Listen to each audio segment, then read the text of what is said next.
who are here in person, to those who are live streaming, and our community members on the island of Catalina. Thank you for being with us tonight. I will ask Dr. Benitez to lead us in the pledge. Okay, please stand, everyone.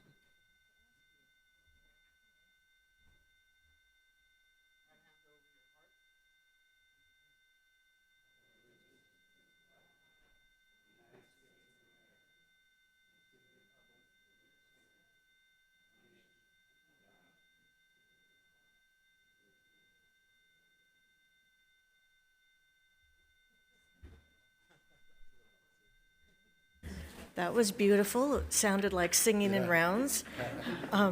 It sounded very nice.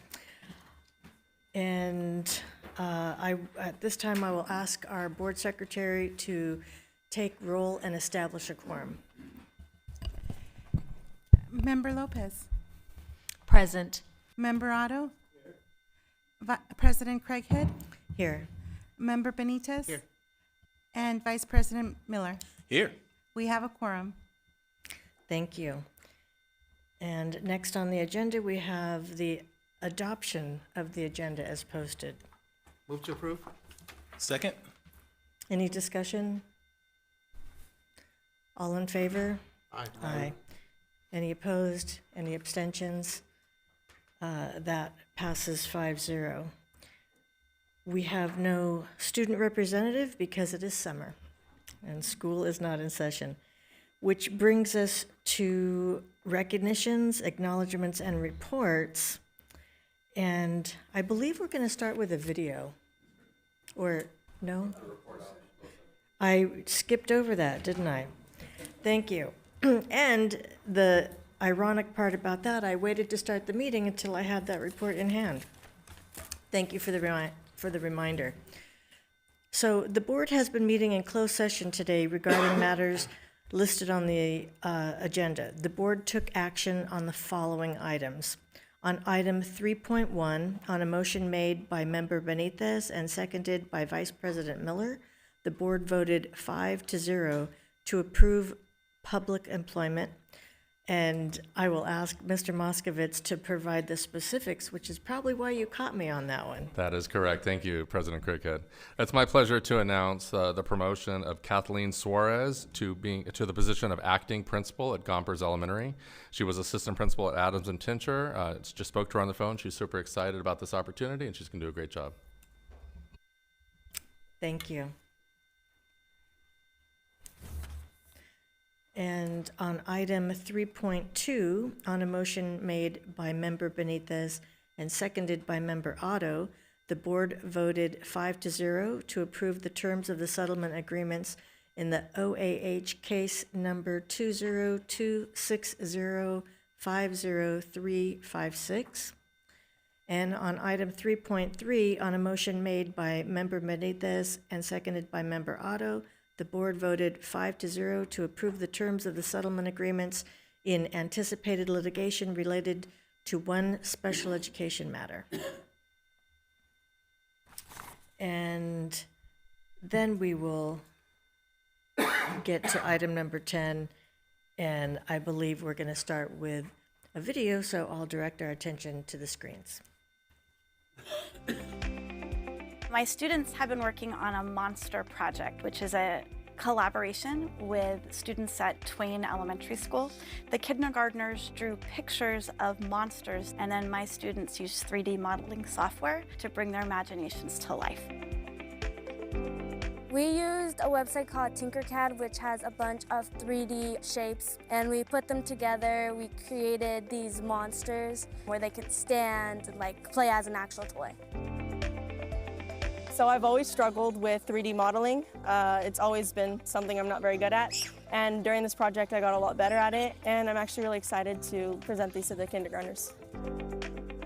I have a lot of little kids in my neighborhood, and I really like to see them smile, and I like to see their bright little faces. So I hope that the kindergarten kids get really happy when we present our monsters to them.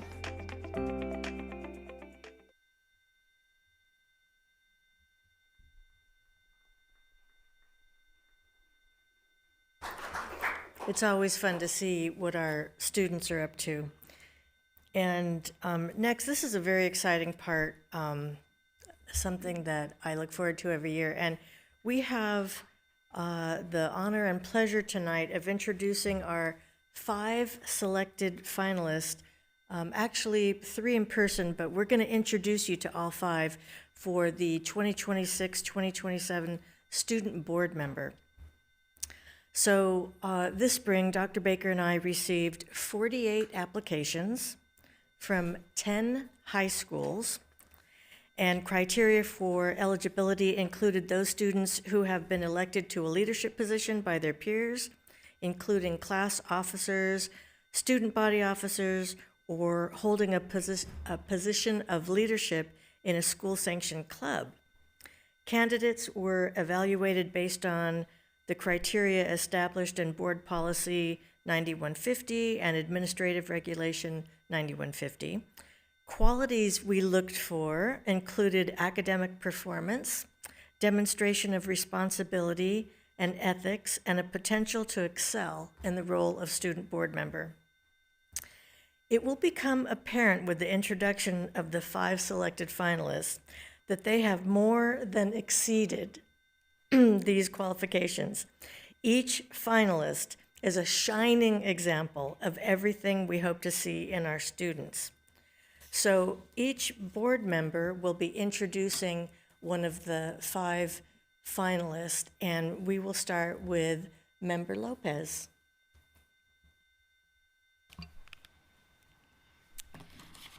Well, I do have the honor of introducing Isaac Rodriguez Garcia. Isaac Rodriguez Garcia is a rising senior at Jordan High School, dedicated to public service, mental health advocacy, and academic excellence. Recognized by teachers as a highest achieving scholar, Isaac's standout accomplishment includes being considered for a position on California's Superintendent's Youth Advisory Council, as well as a Pathway Ambassador for the Ames Academy at Jordan High School.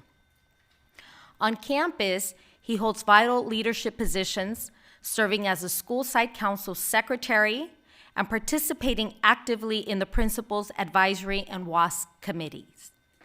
As a bilingual leader, Isaac regularly supports multilingual learners by translating in class to build their academic confidence.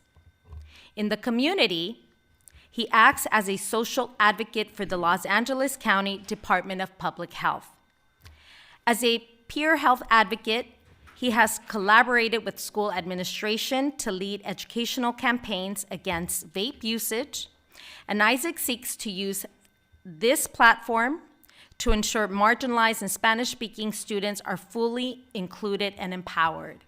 So let's give him a big hand.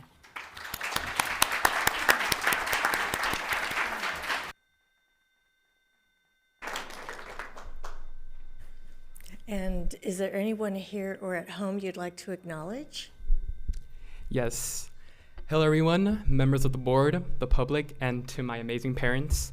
Me llamo Isaac Rodriguez Garcia, and might I just add that it is such an honor standing here tonight, representing my Northside Long Beach, Jordan High School, and my multilingual learners.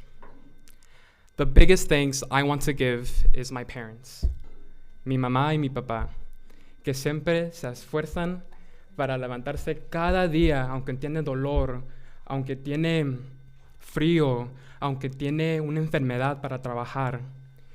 Y con ese esfuerzo, ellos han hecho un hijo, yo, para ser un hijo valiente y un hijo que es muy fuerte. And I just want to thank you both. Les doy muchas gracias por serme la persona que soy hoy. And I also just want to thank President Craighead, Dr. Twall, my amazing mentor. Thank you so much for everything that you do. And for the ex-superintendent, Dr. Baker. Without these people in my life, I wouldn't be here, standing here on this podium, representing my people who are right now, in this current time, being shunned because of what they speak and how they look. Thank you so much.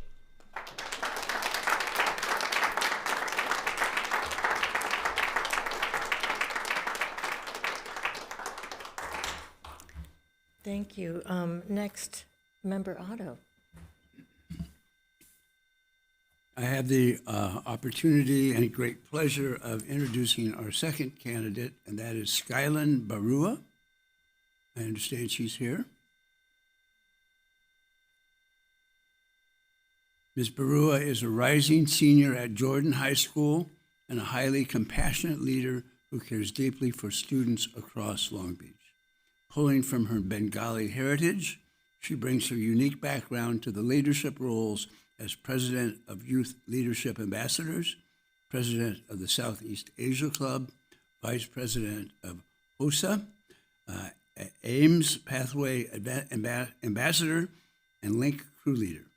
Her key accomplishments include being selected for an internship at Kaiser Permanente, where she serves as an employee health services intern, handling medical records and networking with health professionals. With aspirations of becoming a cardiologist, Skyland dedicates her time to fostering community health in partnership with Green Light Long Beach, a coalition led by the Long Beach Human and Health Services, and as an intern with the Tobacco Education and Prevention Program.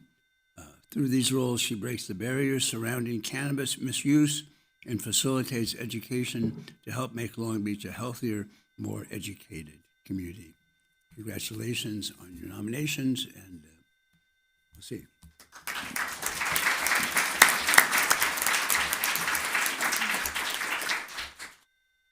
Is there anyone that you would like to?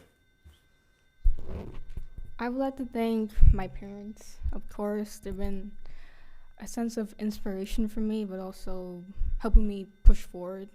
You know, I didn't get the position, but I still continue to advocate for my community, even if, you know, the position isn't everything. It's what it's inside my heart. What I feel for my community, what I do for my community, is what matters.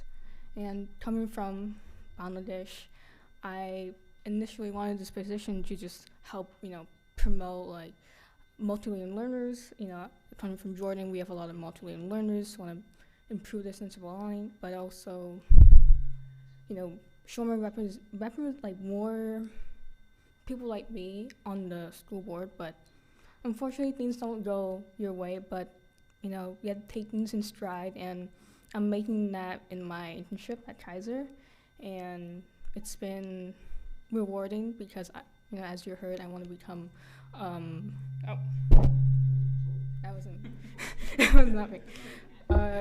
As you heard, I wanted to become a cardiologist, which is it's a very big goal. It's a very long goal, and I'm aware, but it's what I've wanted since I was a kid. It's what my parents want. And no matter what I do, they support me, and I thank them always.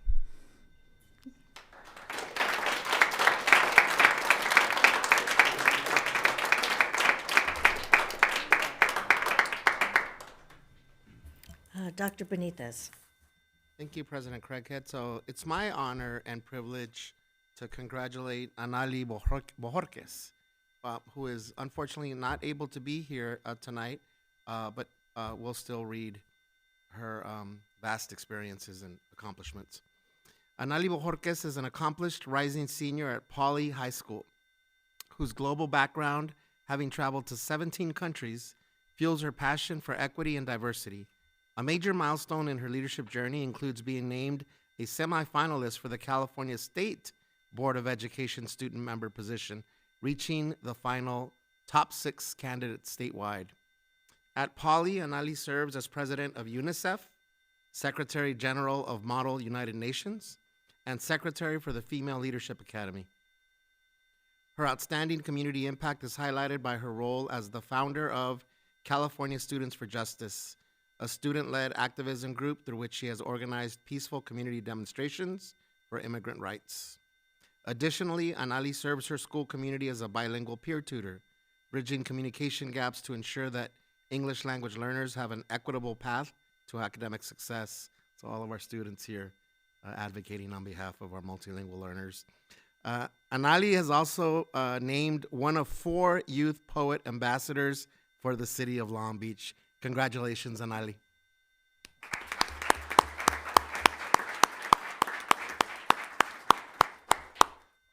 Member Miller. Okay. Well, I have the honor of introducing the room to Elena Castillo. Elena Castillo is a high-achieving rising senior in the PACE program at Polytechnic High School with deep commitment to civic engagement and public policy. Elena has built a remarkable leadership portfolio, culminating in an election as Poly's upcoming ASB president for fall of 2026. Her extensive school service includes roles as ASB secretary, Model UN vice president, president of Best Buddies, and co-captain of varsity cheer, which my mom was also co-captain of varsity cheer back in the 1970s, but I've digressed. Notably, Elena founded Jackrabbits for Equity, Inclusion and Change, an organization that presents campus equity research annually to Cal State Long Beach, faculty, and students. In the community, she spearheaded a vital public health initiative that trained nearly 200 members on Narcan administration and opioid overdose response. Furthermore, she is entering her second summer as a volunteer intern with Legal Aid Foundation of Los Angeles. As an RSVP ambassador, Elena is eager to bring her collaborative project management skills to the board. Congratulations, and is there anyone you would like to recognize today? I'd like to acknowledge my parents and my grandparents here tonight for raising me and giving me everything. I'd also like to acknowledge the teachers in LBUSD who have helped shape me to who I am today. So I'd like to thank Dr. Vega, Mr. Puth, Mr. Glogly, Mr. Waddles, Dr. Saito, and Ms. Tai for their belief in me and really putting me on the path to get to where I am today. And I'd also like to thank the board here tonight and Dr. Twall for giving me this opportunity. Thank you.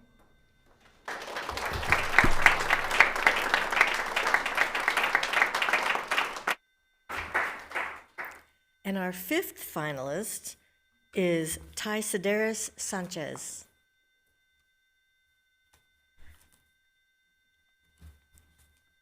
So Ty Sedaris Sanchez is an exceptional rising senior in the PACE program at Polytechnic High School, maintaining a stellar 4.45 weighted GPA, raised by a single immigrant mother who worked multiple jobs to provide for her family.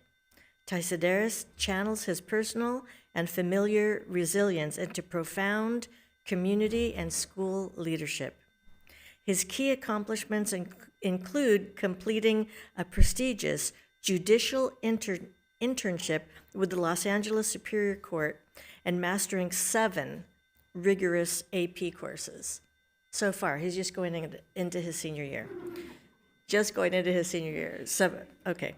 At Poly, he serves as the ASB Commissioner of Organizations, where he manages campus clubs and fosters diversity and community by planning homecoming and intercultural fairs. Ty Sedaris is a passionate advocate for multilingual inclusion, is an ELD translator aide. He advocated for multilingual inclusion by translating school information and assignments for students and parents. In fact, as Commissioner of Welfare and coordinator of his school's blood drive, he prioritized bilingual promotion, which successfully doubled donations.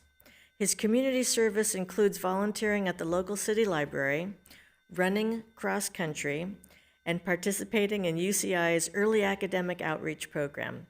He is dedicated to championing educational equity and opportunity on the board.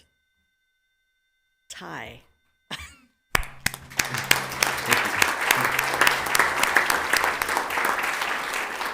And is there anybody here at home or at home that you would like to acknowledge? Of course. Good evening, members of the board, Superintendent Zaid. I would definitely like to thank, first and foremost, LBUSD, specifically former Superintendent Baker, Ms. Craighead, or President Craighead, and Dr. Twall for this opportunity and for allowing me to be here as a finalist. I really appreciate that. I definitely want to thank and appreciate, as Elena mentioned, all of my teachers who have shaped me to who I am today. and especially Dr. Vega and Mr. Puth, who are here today. I really appreciate them and all of their support and kindness throughout my journey, both in ASB and in school in general. And finally, I would like to thank my mother, who's really the reason for everything that I do. She herself is a multilingual learner, and that's really what inspires me to support other multilingual learners. She raised me as a single, hardworking mother. She's the hardest worker that I know, and she's really who inspires me every day. So that's really the main person that I would like to thank today. And I really appreciate this opportunity again.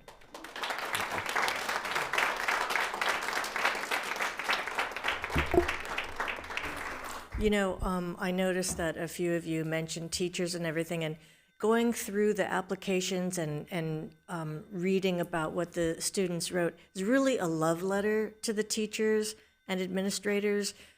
Over and over again, the students mentioned how having teachers that see something in themselves that they might not see yet, and having that encouragement, and having teachers as mentors, it makes all the difference. And we see from the quality of the students we have here tonight, the difference it makes to have good teachers in their lives. So with that, we're going to have a brief pause and do some pictures. So I'm going to invite up our 5 finalists, and we'll have a little photo shoot over here. Little pause in our meeting.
Okay, thank you, everyone.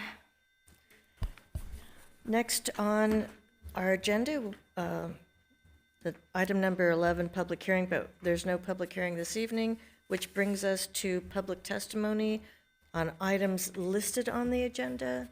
Do we have any speakers for items listed on the agenda? No, we do not. Okay, then that brings us to public testimony on items not listed on the agenda. We have 18 speakers for items not listed on the agenda. And I'm going to motion to extend public comment time to give everyone who's here to give a public comment opportunity to speak.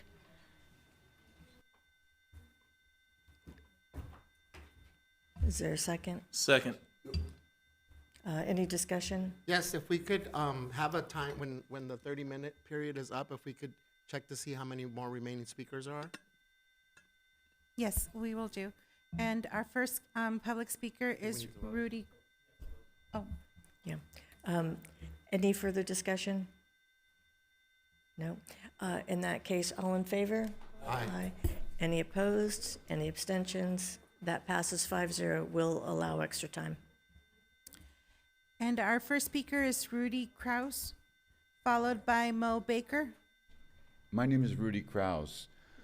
I've been speaking here with you guys about diversity, equity, and inclusion and the fallacy of all of that for the last 5 years.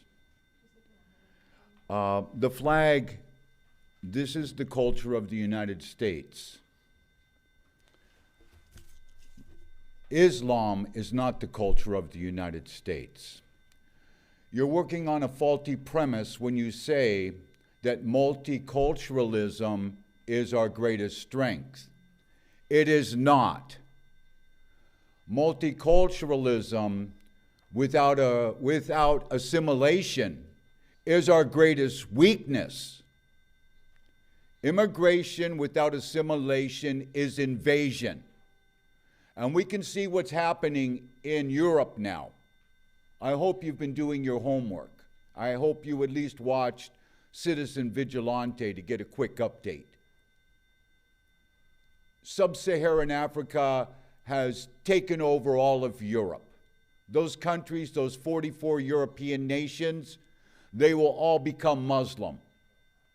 The people are in fear of their lives every day because these multicultural people, our greatest strength, they come over and they rape, they knife, they murder, they behead. So is multiculturalism, as you stated, our greatest strength? No, it's not. Multiculturalism with assimilation is our greatest strength. You need to correct your statement and present that to the students so I don't have to listen to students talking about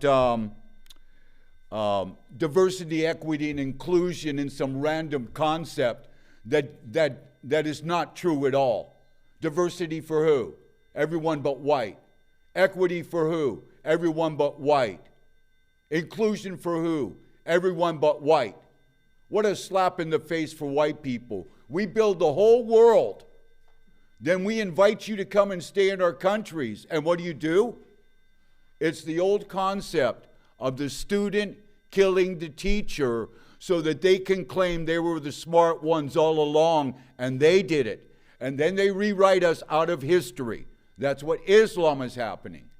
This is an ideological war that's going on in the United States. You guys have to teach the students correctly. We will be taken over by Islam. Look at Europe. They're bringing in another 3 million people into Spain. You think Madrid looks the same way as it used to? You think Paris does? There's looting and rioting and rapes.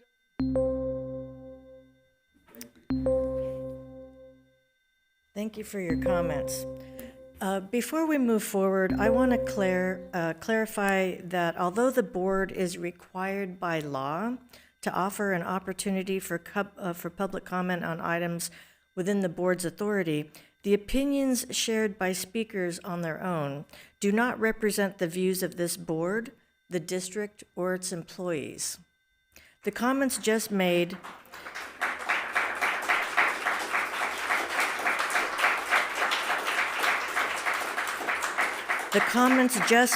may have included statements that some members of our community find offensive, hurtful, or inconsistent with our values. The board rejects racism, discrimination, and prejudice in all forms.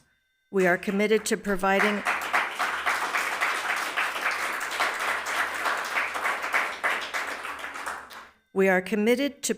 safe, welcoming, and inclusive environments for every student, employee, and family, regardless of race, ethnicity, national origin, religion, gender, sexual orientation, disability, or any other protected characteristic. At the same time, our role is to conduct this meeting in accordance with the law, which includes providing an opportunity for public comment.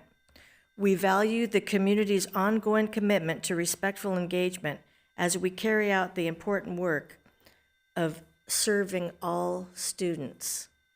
We will now go on to our next speaker. Your time is up. Thank you, sir. Your time is up. You have had your 3 minutes allowed by law. Your time is up. Please sit down and allow the next speaker. Our next speaker is Mo Baker.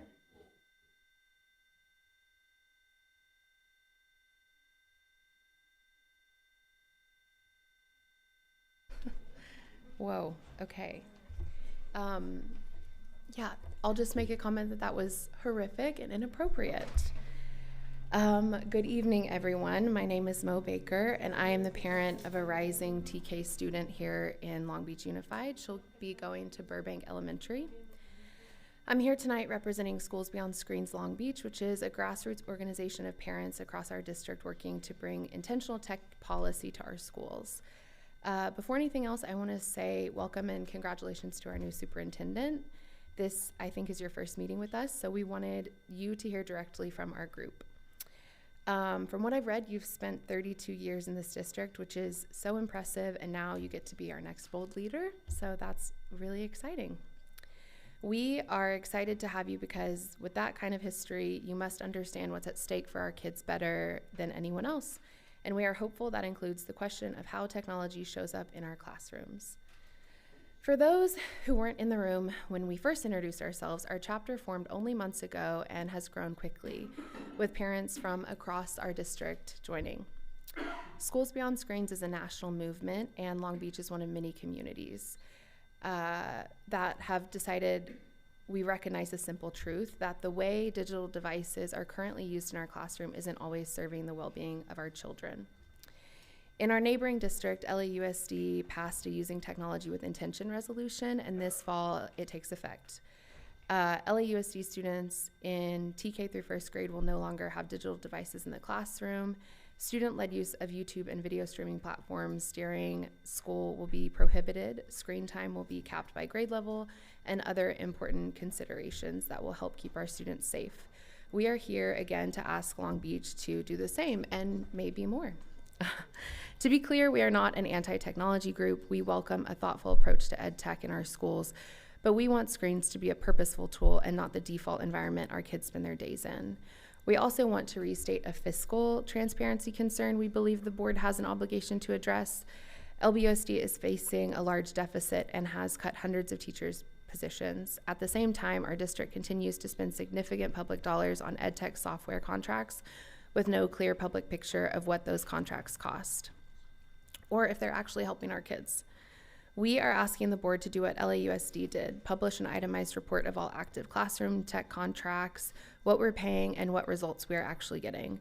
We should not be laying off teachers while writing blank checks to private ed tech companies that have never been held accountable to our community. To our new superintendent, this is also a moment that we ask that intentional evidence-based tech policy become a priority under your leadership. A formal district work group on this issue is something we desire and would love to take part in. Thanks. Thank you.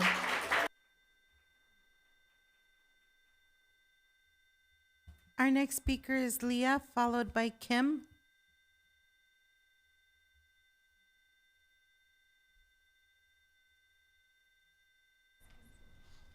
Should I begin now? Good evening, board members. My name is Leah, and I go to Rogers Middle School. I came here today to talk about an extremely important topic that is affecting kids in schools one by one like a worldwide plague: electronics in schools. Now, schools like mine have budget cuts just because of electronics and educational technology. Educational technology is playing an irritable video game that just never stops. If you're a parent of a kid that goes to an elementary school in Long Beach, you probably have heard of ST Math or GG Math. ST Math is a math game that is supposed to help you with math. When I was in elementary school, there was one big competition between who finished the game and who did it first. With every level, there is no exclamation, which makes it even more frustrating. It is a game that feels like it's endless. You also won't learn anything because you're speeding right through it. They disguise it as educational technology and say it helps kids with learning, even though it does little to nothing with kids' education just to make a fortune out of it. Because of all the money we lost from all the so-called educational technology, we are cutting teachers' jobs. And at my school, we won't have a library anymore, nor a wellness center. The Wellness Center is so gravely important for the kids at my school who are struggling mentally or are having issues at school. It is such a heartless move to be taking away such an important part of kids' well-being. All the money that the schools are spending on technology is leading to a terrible cause. From a kid's perspective, it feels so lonely and isolated beyond Chromebooks every day with our headphones on. There's extremely little communication, and the class is all silent. It truly feels forlorn. To summarize, schools are losing money to so-called educational technology that is nothing educational-wise. Because of budget cuts, teachers in important areas like the library and wellness center won't be here next school year. Technology should be banished from schools. The only effects that it has are negative. Do you want your kids to excel in school? Do you think screens should be in schools? Thank you. Thank you. Our next speaker is Kim, followed by Amy McAndrews.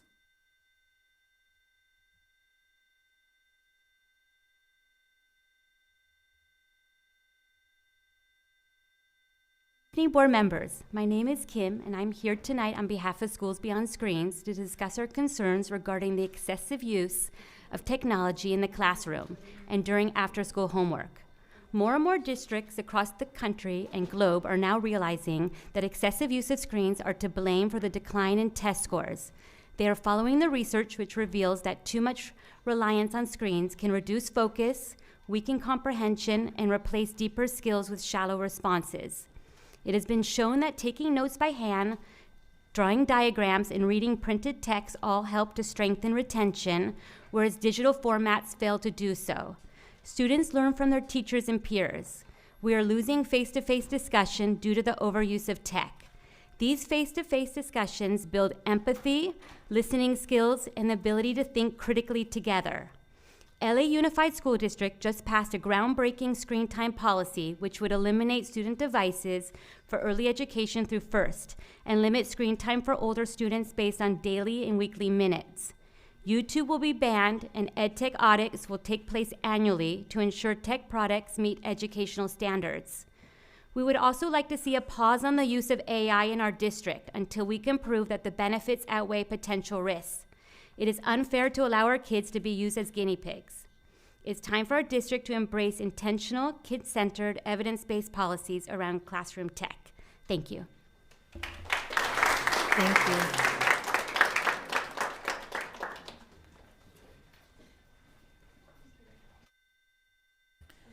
Our next speaker is Allison, followed by Ruby Martinez.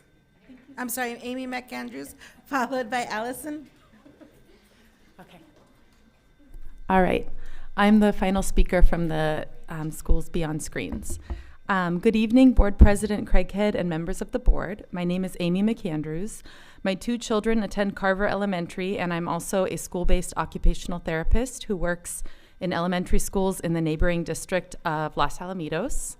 I'm here tonight to share my experience and observations of the increased reliance on screens in elementary schools as both a parent and a school-based therapist. As an OT, my focus is on students' motor skills, their ability to work with standard classroom tools, to hold a pencil, to build and create. I do work with students with a range of disabilities which might impact their fine motor and visual motor skills. These students, of course, have IEPs with their own services and accommodations. But in addition to this caseload of students, I also work with teachers to provide Tier 1 interventions, which help facilitate fine motor development for all students. I have seen such a huge increase in teachers asking me for strategies, and also an increase in requests for screenings and evaluations of students who struggle to do things like hold a pencil correctly, sit upright in their chair all day, and attend to instruction. Many of the activities and strategies I find myself recommending to parents and teachers for students struggling were commonplace activities in my childhood and at school. Climbing on the jungle gym, drawing with sidewalk chalk, rolling Play-Doh, and counting with manipulatives during math time are all ways to use the muscles that we need for school. Kids today inarguably spend less time doing these things and more time on screens.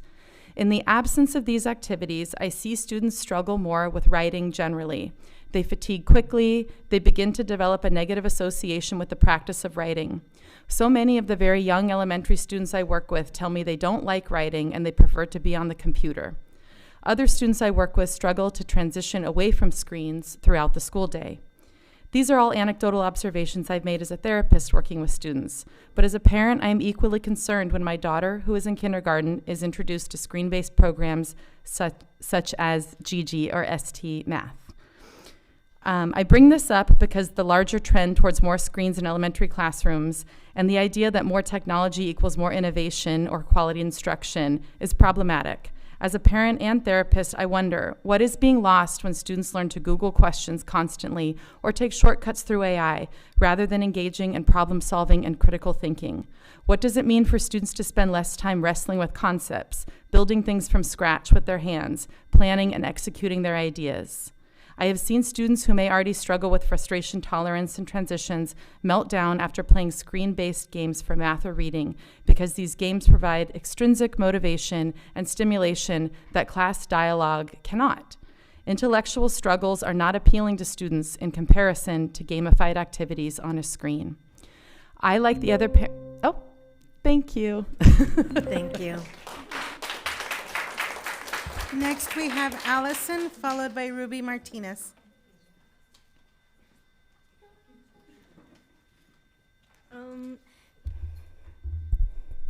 Mi nombre es Allison y soy estudiante del programa de inmersión My name is dual. Allison, and I'm part of the Asistir dual a immersion. Stevens ha sido I attended una de las mejores. Stevenson's, and it has been one of the best experiences of my life.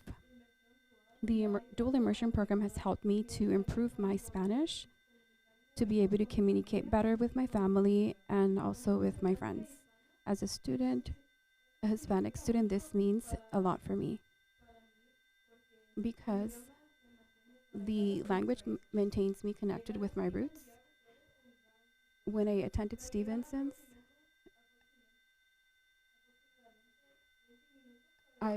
it takes me about 20 minutes to get to school, and if the program is able to go to another school, then I would have to wake up between 4 to 4:30 a.m. because transportation would be a lot more time. And this would make it to be more time and a lot of stress for students and families.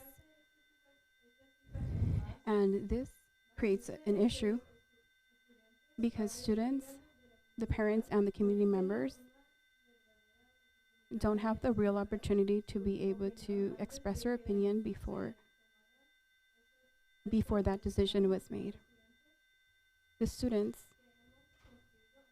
that have built relationships and friendships have found different support systems at Stevenson, and we are hoping that we can start, now that we have to start in a new school. This last year at Stevenson has helped me to grow, to be more responsible, and to be more sure of myself. I have learned a lot, and I have bettered my Spanish as well. And also, I know that this is part of the school community. This program, by removing this program, is like taking something from my culture. And also, it affects my friends and also the place where I grew up.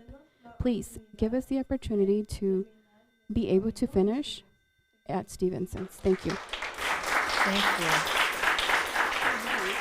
you. Next, we have Ruby Martinez, followed by Sophia. You know, before we go to the next speaker, I think there was a problem with our devices.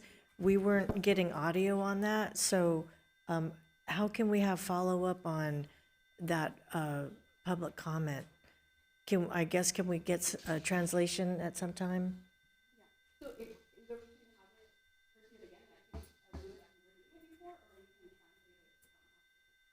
Madam Craighead, for the sake of honoring public comment, my suggestion would be, if I need to make a motion, I'm happy to do that, for us to hear that public comment again with interpretation. Okay, so are you recommending that we have the speaker? That speaker give the public comment again so that we can get proper interpretation. Test. Okay. And I would make another, since we're on the subject, another suggestion, that if we can also let the board know and the audience know whether the comment will be given in what language, because interpretation started and then folks were trying to put their equipment together. Yeah. If we know in what language they're going to be giving. Yeah. And just to give you a little bit more transparency about what's going on, we're trying a new piece of technology out today. And so unfortunately, we're working out some of the kinks so that we can have simultaneous translation. And so once again, we apologize, as I know it already creates a little bit of anxiety presenting to all of these fancy adults. But you sound great, so we know you got this. One more time for us? Okay.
Disfrute formar parte de comunidad escolar.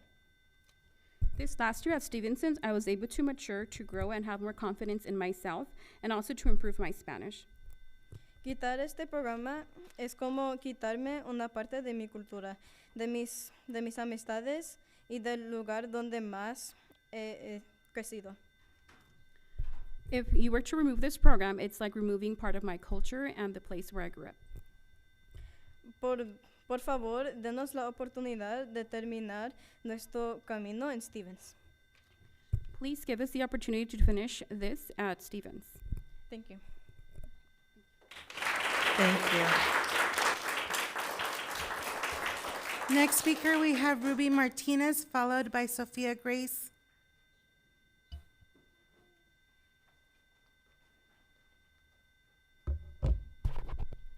My name is Rumi Martinez, and I am a student in the dual immersion program at Stevens Middle School. You have stated that no student's future should be decided by their zip code or their family circumstances, but that's what is happening to us. Moving our dual immersion program to Stevens Middle School to Hoover may not seem like a big deal to some people, but for many of us students, it means we won't be able to continue the program we have worked so hard to be a part of. Some of our parents can't drive us across the city every day, Some have to work early, take care of younger brothers and sisters, or don't have transportation. We didn't choose where we live, but we did choose to work hard. Please don't make us lose this opportunity because of where we live. If mate masi means listening and taking action, then please listen to us and protect our program at Stevens. We just want the same chance to succeed as every other student in this district. Thank you. Thank you. Next, we have Sophia Grace Kelly Ramirez.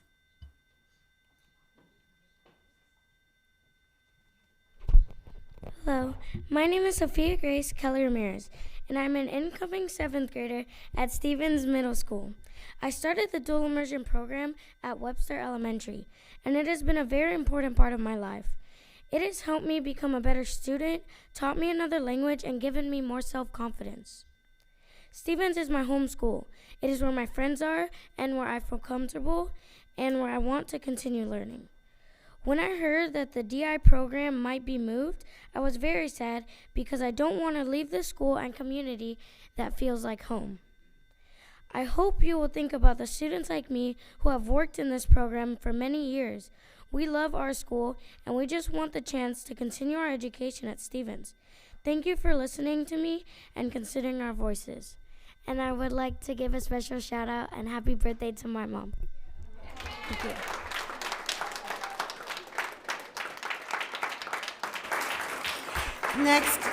Next, we you. have Vanessa Loza, followed by Rosa Diaz.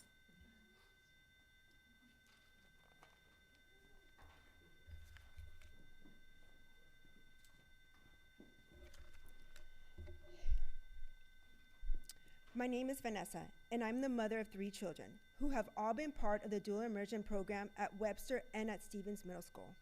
I have a child in the 4th grade, another in the 6th grade, and my oldest in the 7th. This decision doesn't affect just one of my children, it affects my entire family. My 7th grader has been in the dual immersion program since transitional kindergarten. For 8 years, she has worked hard to become bilingual. Today, she can read, write, and communicate in both English and Spanish. This program has given her confidence, a sense of identity, and academic opportunities that I never had growing up.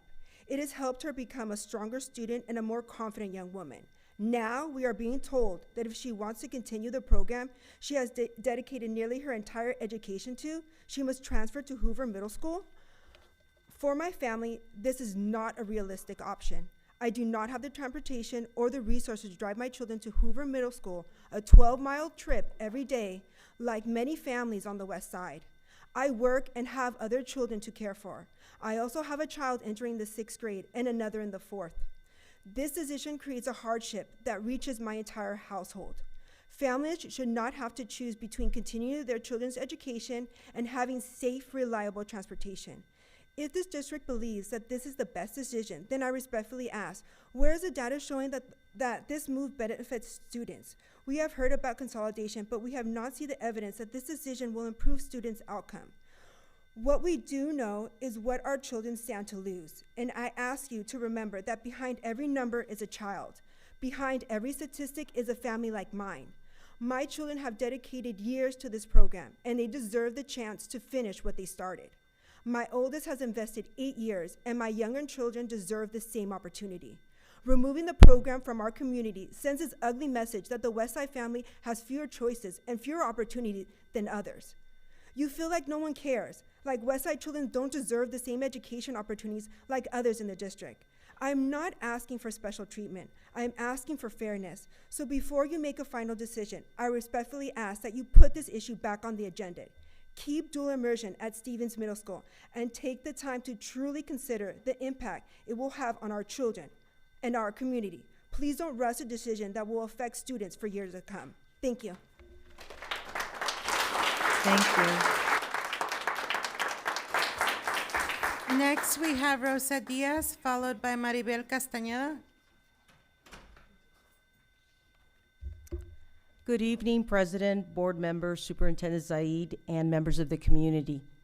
My name is Rosa Diaz, and I am a bilingual educator, a proud Long Beach Unified graduate, and someone whose life was changed by educational opportunity. As a student from the west side of Long Beach, I benefited from Poly PACE programs and district transportation from 1983 to 1986. That access opened doors I might never have had. It led to my acceptance at UC Irvine and also at Cal State Long Beach.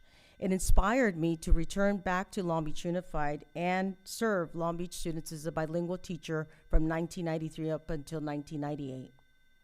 That is why I'm asking you to preserve the dual immersion program at Stevens Middle School. Programs that expand opportunities should be strengthened, not reduced. Just as access helped shape my future, today's students deserve programs that prepare them to be bilingual, biliterate, and globally competitive. I understand the district's financial challenges. However, before eliminating a successful academic program, our community deserves a clear explanation of the financial analysis behind this recommendation. Families have raised thoughtful questions about projected savings, alternatives, and the long-term impact on enrollment, yet many still feel they have not received complete information. I urge the district to review every available funding source, including transportation and enrichment funding where legally permissible, before reducing programs that have a lasting impact on students.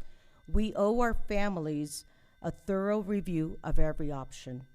Transparency builds trust. Decisions of this magnitude should be made with clear financial data, meaningful community input, and a commitment to putting students first. My story is proof that when a district invests in opportunity, the impact can last a lifetime. Long Beach Unified invested in me, and I respectfully ask you to do the same for the next generation by preserving the dual immersion program at Stevens Middle School. Thank you for your time, your consideration, and your continued service to the students and families of Long Beach Unified School District. Thank you. Thank you. Next, we have Maribel Castañeda, followed by Alicia Iraeta.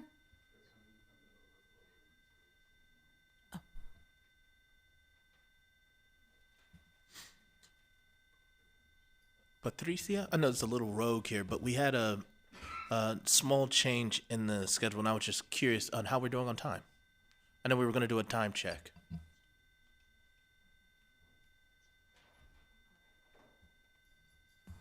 Right now, we're at 29 minutes, but we also had the translation piece, so it's about an additional 6 minutes.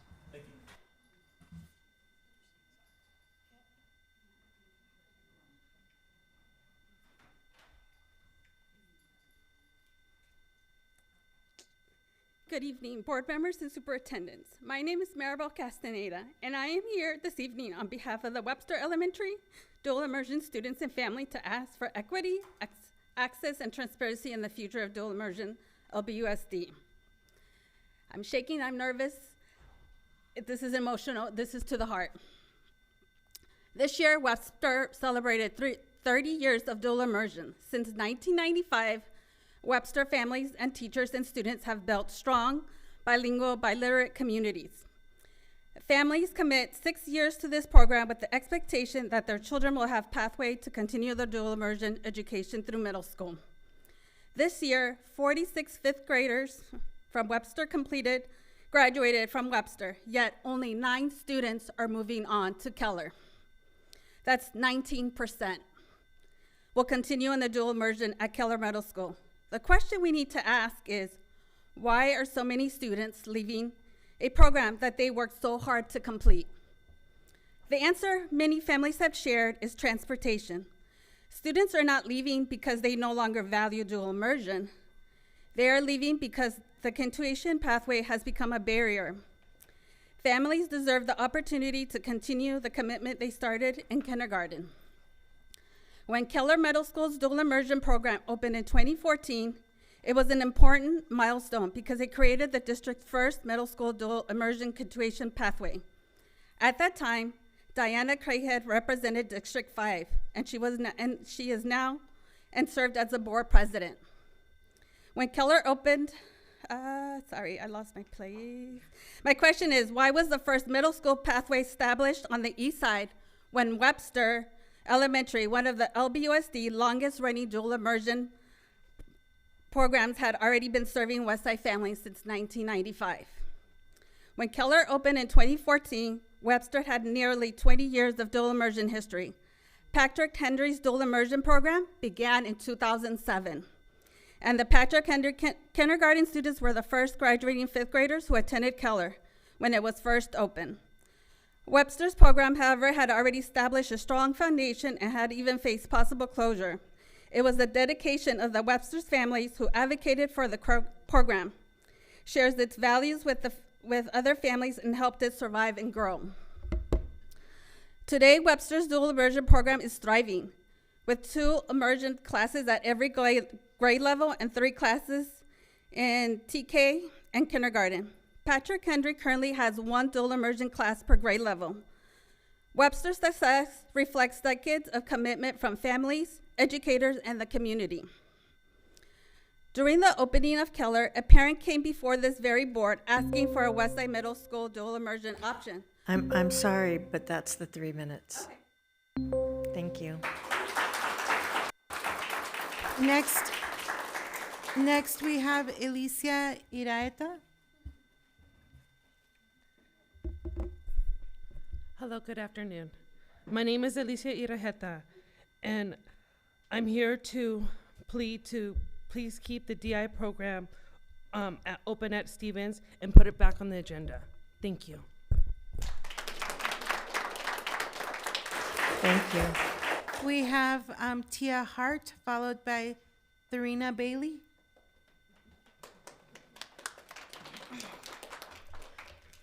Hello. I'm going to talk about the specific transportation issues that involve real students and real barriers to accessing the quality education they were promised.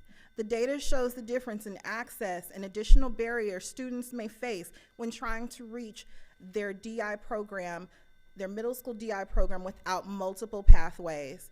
There are real students, real families, and real impacts on their educational opportunities. Bus rides, Lafayette Elementary, 42 minutes to an hour to Hoover. Lafayette Elementary to Stevens, 25 to 35 minutes. Webster Elementary to Hoover, 45 minutes to 1 hour and 12 minutes. Webster Elementary, 10 minutes to Stevens, 0 bus transfers. Cesar Chavez Elementary, 1 hour and 14 minutes. Cesar Chavez to Stevens Middle School, 30 minutes. Willard Elementary, 48 minutes to an hour and 13 minutes. Willard Elementary to Stevens, 45 minutes. A board member shared a very inspiring life story about coming from humble beginnings and becoming the first person in their family to graduate from college with the help of the nonprofit sector, Long Beach Unified School District, and the support of great parents. We want the same opportunities for our children. The children on the west side and in downtown Long Beach need LBUSD to believe in them, to invest in them, and to recognize how brilliant and special they are and how much potential they have for the future. They deserve access to a high-quality education and opportunities that will help them to succeed. One way LBUSD can continue providing these opportunities is by allowing the dual immersion program to remain at Stevens Middle School. Keeping the program at Stevens ensures that students continue to have access to a strong educational pathway and supports their growth, achievement, and future and success. Thank you. Thank you.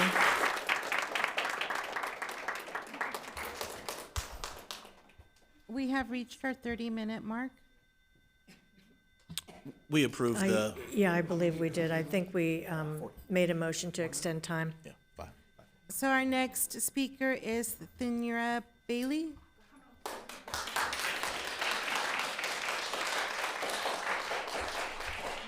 right. Good evening. I'm Therina Bailey, a parent of this 7th grader who's a Stevens dual language immersion student.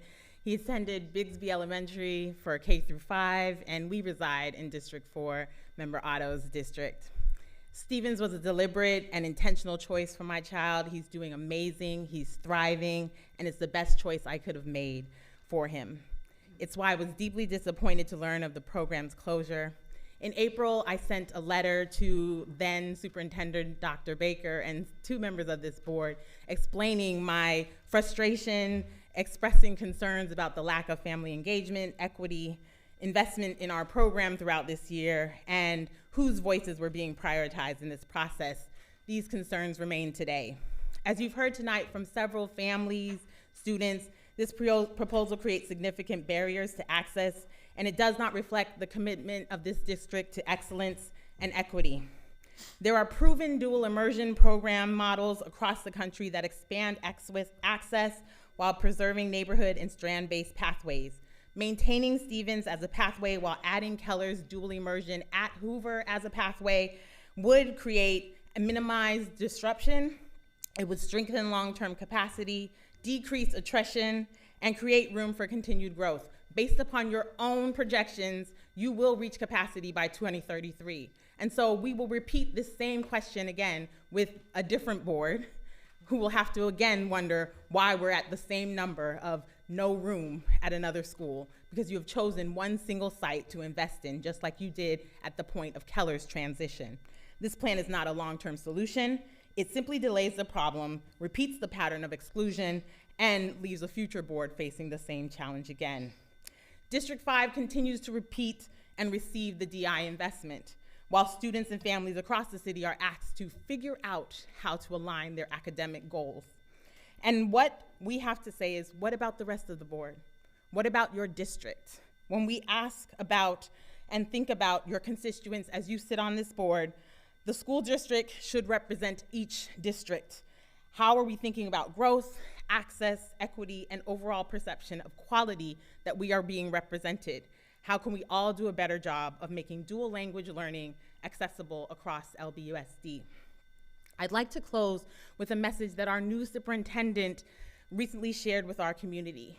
He said he keeps what he hears, and even more importantly, he hears and he turns it into action. During this time, we have had several people listen to us. They have sat and they have heard us. And tonight you've heard from students, parents, educators, and community members. The question is not whether you've heard us, the question is what you will do with what you've heard. In education, families should never feel their voices were simply part of the process, rather the destiny. Thank you. Next, we have Mabel Martinez, followed by Crystal Ramirez. Hello. Good evening, Superintendent and board members. My name is Mabel Martinez. I am a parent, a community advocate for the West Side. Tonight, I want to address decisions to remove the dual immersion pathway from Stevens Middle School. The district often speaks about equity, but equity is not taking away opportunity from one community while preserving them elsewhere. Equity means ensuring every child has access to high-quality education programs. For years, West Long Beach families have invested in the dual immersion program. Our students have worked hard to become bilingual, biliterate, and culturally competent. Now, instead of strengthening that pathway, the district is dismantling the one opportunity our children have to continue that education on the West Side. This decision disappropriately impacts families who have already faced barriers to transportation and access. Asking students to travel farther to continue a program they were encouraged to enter is not equity. It shifts the burden from the district to the families. What is most concerning is that many parents believe this decision was moved forward without meaningful engagement. Community voices were heard only after the process was already underway. Listening after a decision has effectively been made is not collaboration. Transparency is more than informing the public. It means involving the public before decisions that affect our children are finalized. I also want to say this respectfully. Leadership carries influence, but influence that is not aligned with your stated commitments to equity, community partnerships, and students' opportunity weakens public trust. Your actions must reflect the values this district asks families to believe in. The issue is bigger than one program. It is about whether West Long Beach students are offered the same opportunity as students in every other part of this district. We are asking you to restore the dual immersion pathway at Stevens Middle School and work with families to strengthen, not eliminate. And I want to leave you with this. To whom much is given, much will be required. Public office comes with public responsibility. The community is paying attention. We will continue asking questions, requesting transparency, and expecting accountability. We are not going away because our children's education is worth fighting for. Please do not mistake our patience for acceptance. We will continue to advocate until every Westside student has the same educational opportunities that have been promised throughout the district. May God give each of you the wisdom, discernment, and courage to do what is right. Thank you. Thank you. Next, we have Crystal Ramirez, followed by Taylor Thomas.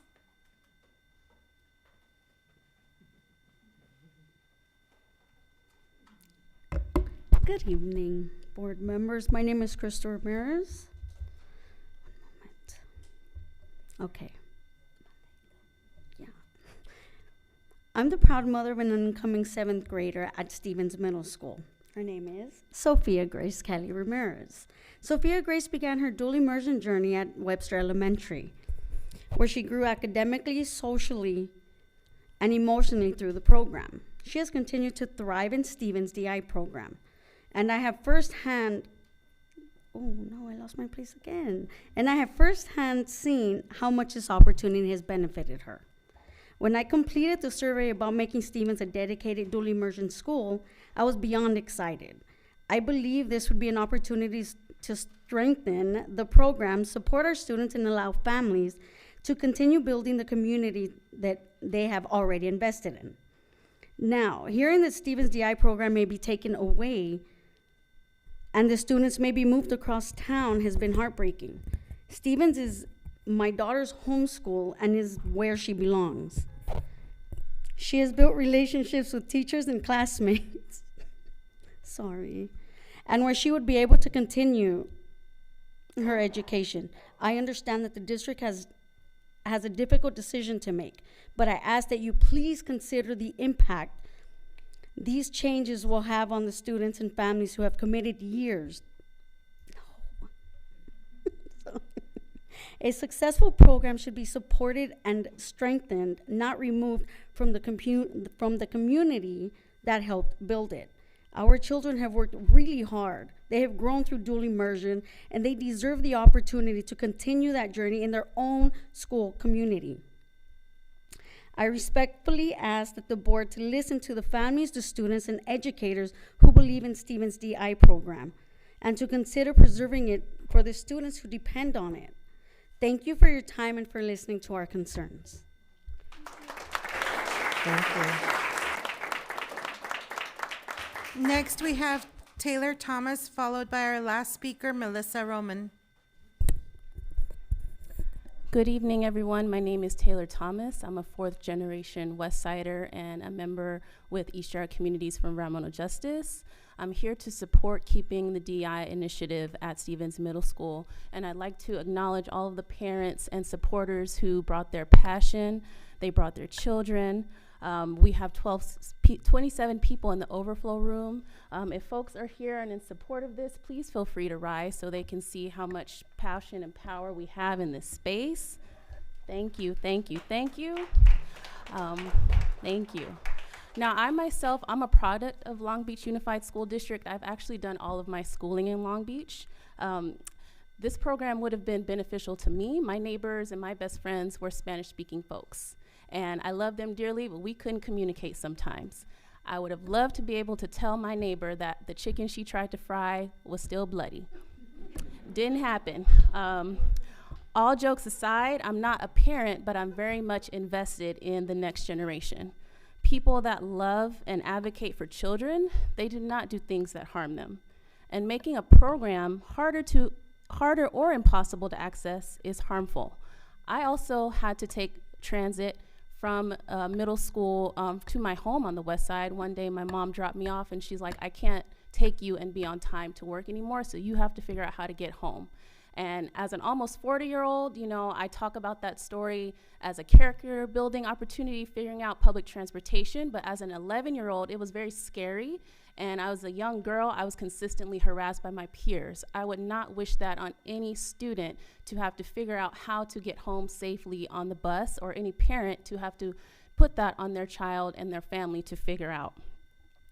Giving parents little to no opportunity or input and giving them little notice is also harmful. What type of educators tasked with nurturing our most precious beings in this world, children, who would make a decision that hurts them? No one with that title, who takes that responsibility seriously, would do so. But it's not our titles that make us who we are, it's our choices. And I want to believe that your choices can reflect reason and, most importantly, morality. So what you choose and what you allow, like allowing that person who spoke first today, could have been kicked out because his speech was hateful, but you allowed it. What you allow reflects your values. So I need you to be people that match what you say and protect these children and protect this program. Thank you.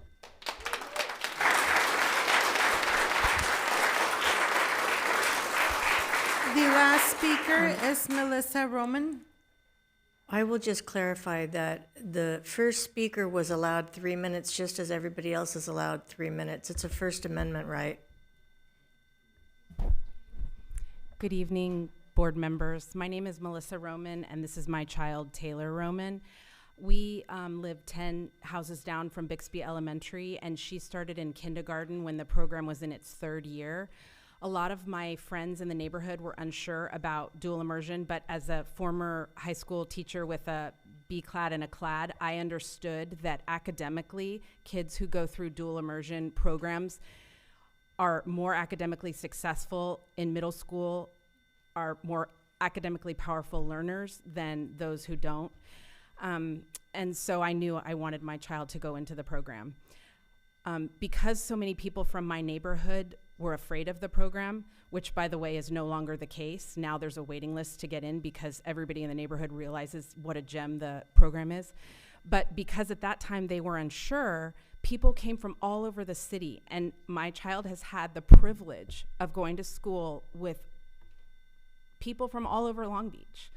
I went to school in Orange County in a very isolated high school. I went to school kindergarten through 12th grade with the same children, most of whom looked like me. And I have to say that Long Beach is a breath of fresh air.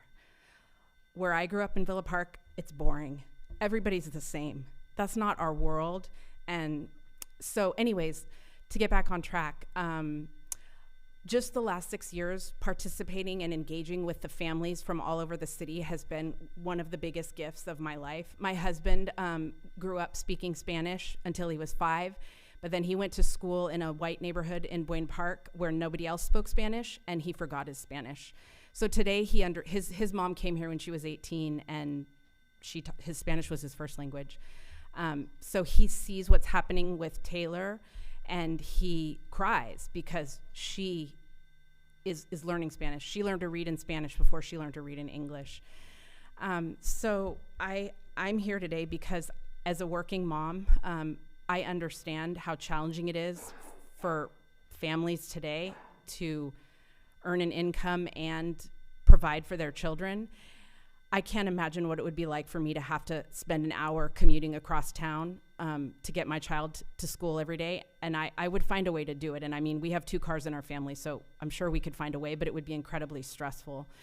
But I just want to appeal to you to recognize how many families there are all over this district who want to participate in a program like this. And as the board, you have the power to make this program accessible to children all over the city. I love Long Beach. Long Beach is a place in America where people from all different backgrounds come together and dwell together. And that is special, and I think that we need to protect it. Thank you. That concludes our public speakers for tonight. Thank you. So next, I'm going to interject, and I just want to ask my colleagues and our new superintendent and our board president to add this item, the DI program to Stevens, to the agenda.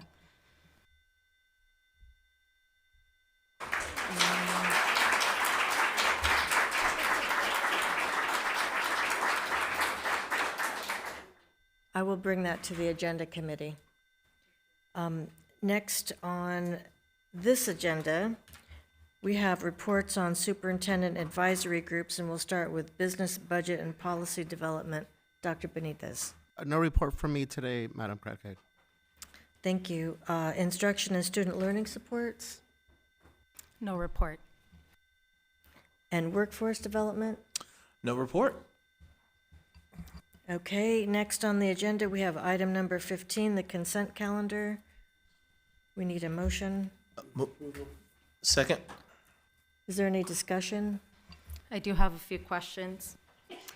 Item 15.7, you're asking for $8,484,967 to support CTEs, including modernization of equipment and funding of pathway facilitator positions.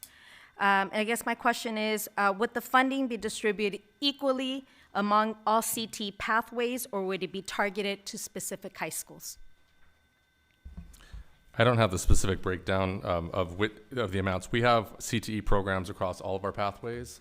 We're building out CTE programs at every one of our high schools. And so this grant supplements other funding that we have to provide CTE pathways at every one of our high schools. So the over $8 million, all of our high schools should expect to get some of that funding towards their CTE programs. Again, every one of our high schools has CTE pathways. And this I money, understand. along with other funds that we have, is distributed to support those. I can't say exactly how much is at each. Some of our high schools are larger, and they have larger pathways, larger numbers of students. So it's not going to be equal across all of our schools, but every one of our high schools does have CT pathways supported in part by the CTE grant. Can I get a listing of what that breakdown's going to look like, and maybe possibly put it on online on the website so that our families and our schools know who's getting what? Yeah, I can definitely look into what those amounts are, and we can get those to you. Thank you. Also, item 15.8, the proposed budget includes $63,227,562 in contracts to provide services for students with exceptional needs. And could you provide an overview of the services that would be funded through these contracts?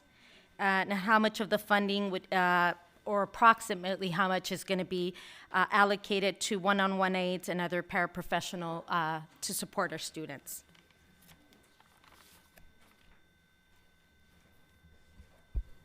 All right, good evening. So these contracts are for non-public agencies and non-public schools. And so that includes services that could be, like I said, non-public school. It could be speech and language pathology services, nursing support, in educationally related mental health services, instructional aids for students with disabilities, behavior intervention aids, behavior technicians. And I don't have the breakdown of how much is for the instructional aids. But that is something that we could. The same thing, if you can just please email me the breakdown of that. Oh.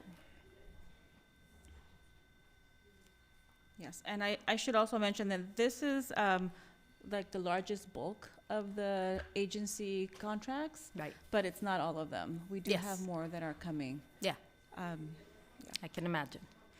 Yes. Actually, I do have the instructional aid. That's about 8 million. Okay. In this batch. Thank you. Regarding bid number 2627-002 for ELOP provider services with an estimated annual expenditure of $32,500,000, could you please share which schools will receive these services? And I know I've asked that we do include the schools every time we make these approvals, and I'm going to ask again that in the future, when we are approving or asked to approve funding for ELOP contracts, that they are part of the board report agenda that we receive. This item, the award bid, is acknowledging those organizations that have met the requirements of the bid and will be moving forward upon your approval to provide services to our schools. On the October 5th board meeting, you will actually receive, what will come before you is the individual contracts for each of these providers for each of the schools. So there are no schools yet assigned to these providers. That will come before you on August 5th, and you'll approve the individual contracts for each provider with each site. The total amount is the not to exceed that $32,500,000, but the actual individual contracts for each provider for each site will come before you August 5th. Perfect. Item 103, the purchase of information technology goods and services. There are 15 contracts running through 2027, 2028, 2029, and 2030. And in fact, 8 of them run through either 2029 or 2030. My question is a $500,000 annual expenditure the amount allocated to each contract, or does it represent the total expenditure across all contracts? And then also, what is the total expenditure anticipated over the next 4 years?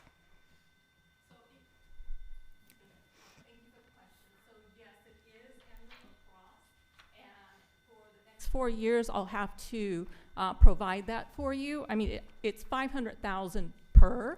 So, but I have a list of phased projects under our electronic door locks projects, which this CMAS is for.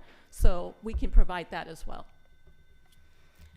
Okay, so this technology is maybe for the upgrades on schools? Is that what this is? Yeah, correct. for? So, yeah, so if you see the memo that was attached, it specifically calls it out for our electronic door locks project. This is all for that.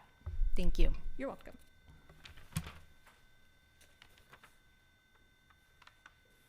And that's all my questions. Thank you. Is there any further discussion? In that case, I'll ask our board secretary to take a roll call vote. Member Lopez? I'm voting yes, but with the exception of item 15.6, number 69 and 70. Didn't have all the information I'd like to have there.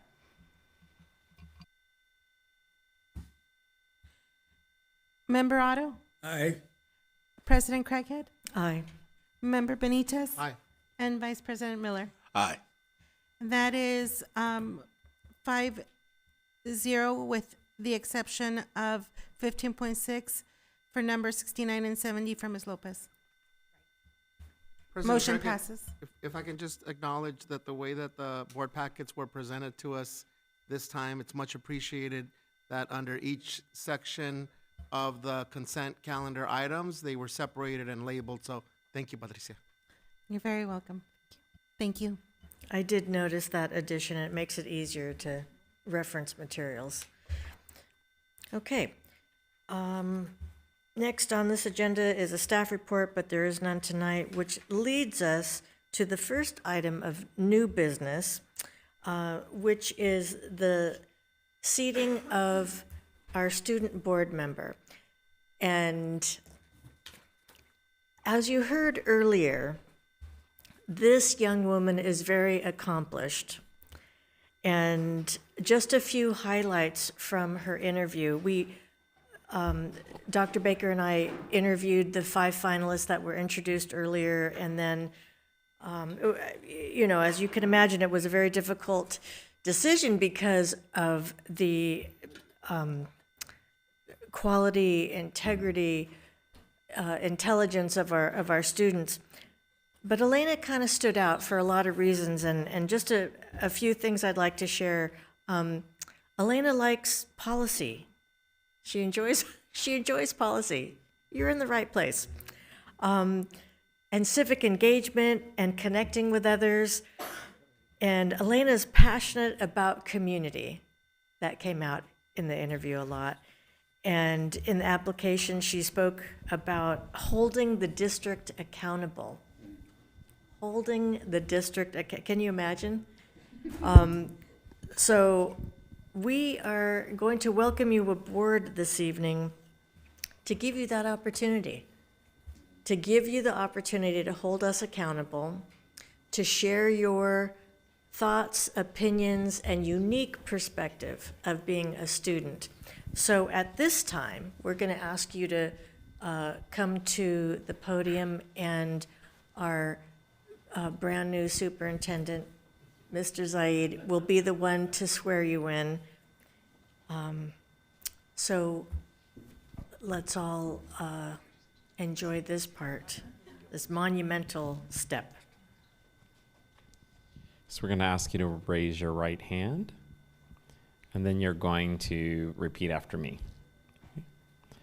I, Elena Castillo, Elena Castillo, do solemnly swear do solemnly swear that I will support and defend the Constitution of the United States that I will support and defend the Constitution of the United States and the Constitution of the State of California and the Constitution of the State of California against all enemies, against all enemies, foreign and domestic, domestic, that I will bear true faith and allegiance that I will bear true faith and allegiance to the Constitution of the United States to the Constitution of the United States and the Constitution of the State of California, and the Constitution of the State of California, that I take this obligation freely that I take this obligation freely without any mental reservation without any mental reservation or purpose of evasion, or purpose of evasion, and that I will well and faithfully and that I will well and faithfully discharge the duties discharge the duties upon which I'm about to enter. upon which I am about to enter. Congratulations. Thank you so much.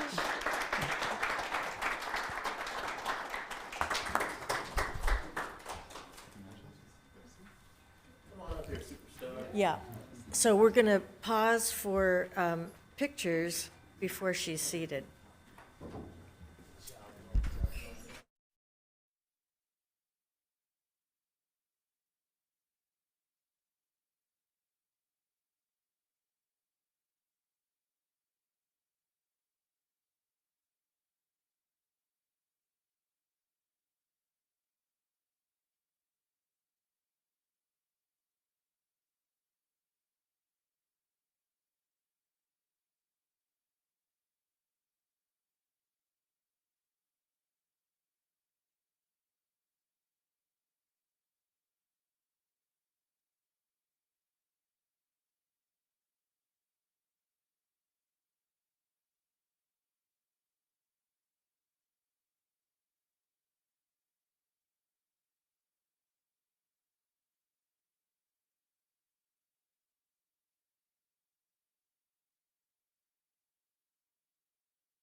Okay, so our first order of business with our new student board member is a technicality, but we're going to vote on appointing, on making this appointment. So I need somebody to make a motion. Motion to approve. Oh. Second, go ahead. Yeah, motion to approve. Second. Any discussion? All in favor? Congratulations. Yeah. Well, we We're about haven't. to vote you into congratulations. Yeah. Yeah, hold that thought. All in favor? Aye. Any opposed? Any abstentions? That passes 5-0. It's official. Welcome aboard.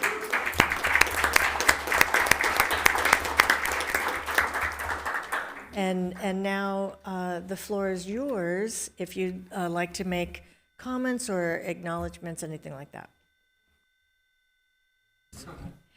Hi, everyone. I just want to say thank you so much for having me tonight. It's an incredible honor to be here and to have been selected for this position. I'd like to acknowledge once again my family for being here tonight, my mother and my grandparents. And then I'd also like to acknowledge Dr. Vega, Mr. Puth, Mr. Waddles, and Dr. Saito for coming out to support me. Again, I could not have done it without them and their belief in me.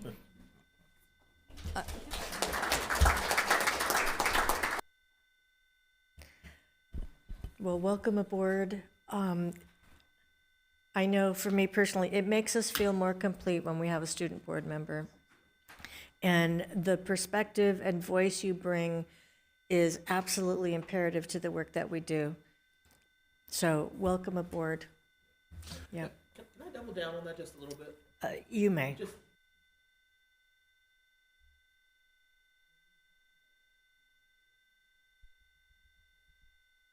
The part that I'm so appreciative of with this role is that often we're here making 50,000-foot decisions. So often, at least the person who's been here in this seat, and Juan and I were sitting here and reflecting on some of the past student board members from Axel to Alana, and that student's perspective that they bring in regards to SBAC or what's going on their campuses. It's just a simple reminder on, though these 50,000-foot decisions are being made, they're affecting students on an everyday level. And we are going to be indebted to you about providing that perspective. I just want to congratulate you, and what a great honor to have you on the board, and encourage you to ask questions, encourage you to hold the district accountable. That is exactly what our student board members should be doing, and so I encourage you to participate and ask a lot of questions. I think that that's super important, and congratulations. Okay, so we will move on with the agenda to item number 17.2, the monitoring report for board interim goal 1A.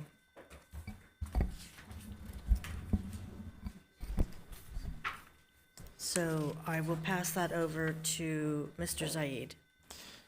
To President Craighead, Vice President Miller, members of the board, and members of the Long Beach community, good evening. And tonight we bring forward our quarter 4 monitoring report for interim goal 1A, which is focused on foundational reading skills. Before discussing the data, I want to acknowledge 2 important realities that come out in our board report and in our data.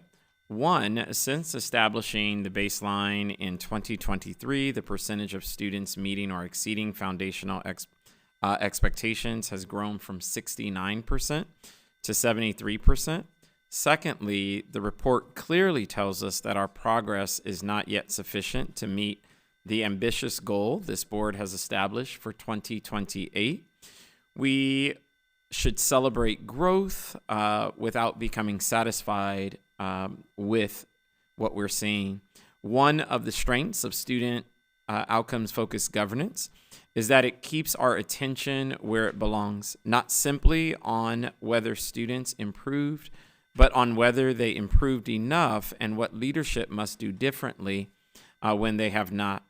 As we have reviewed both the report and your thoughtful questions, I noticed a common thread.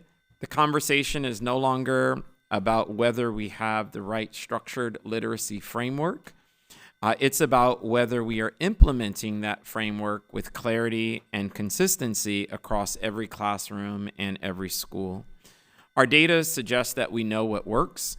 Schools demonstrating the strongest outcomes share common characteristics: effective literacy coaching, consistent classroom feedback, and progress monitoring. The challenge before us is ensuring that every student experiences that same level of high-quality instruction, regardless of which classroom or school they attend. As the superintendent, I also see this report as an opportunity because it reminds us that improving literacy is not about adding more initiatives. It is about strengthening implementation, reducing variability, building leadership capacity, and using continuous improvement cycles to ensure that great instruction becomes the expectation everywhere. This evening, our team, which consists of our entire team, but you'll be hearing from Mr. Moskovitz in particular, will share where we are, what we've learned, and what is working, and most importantly, the actions we are taking to accelerate progress. So at this time, I will turn it over to Mr. Moskovitz. Thank you, Superintendent Zaid. Sounds good to say that. Appreciate that. I got a picture of David across the way. We'll post that up for his very first board meeting. That's pretty awesome. So we've talked, actually the one report that has come up most frequently over our last year of conversation about SOFG is the report around foundational skills.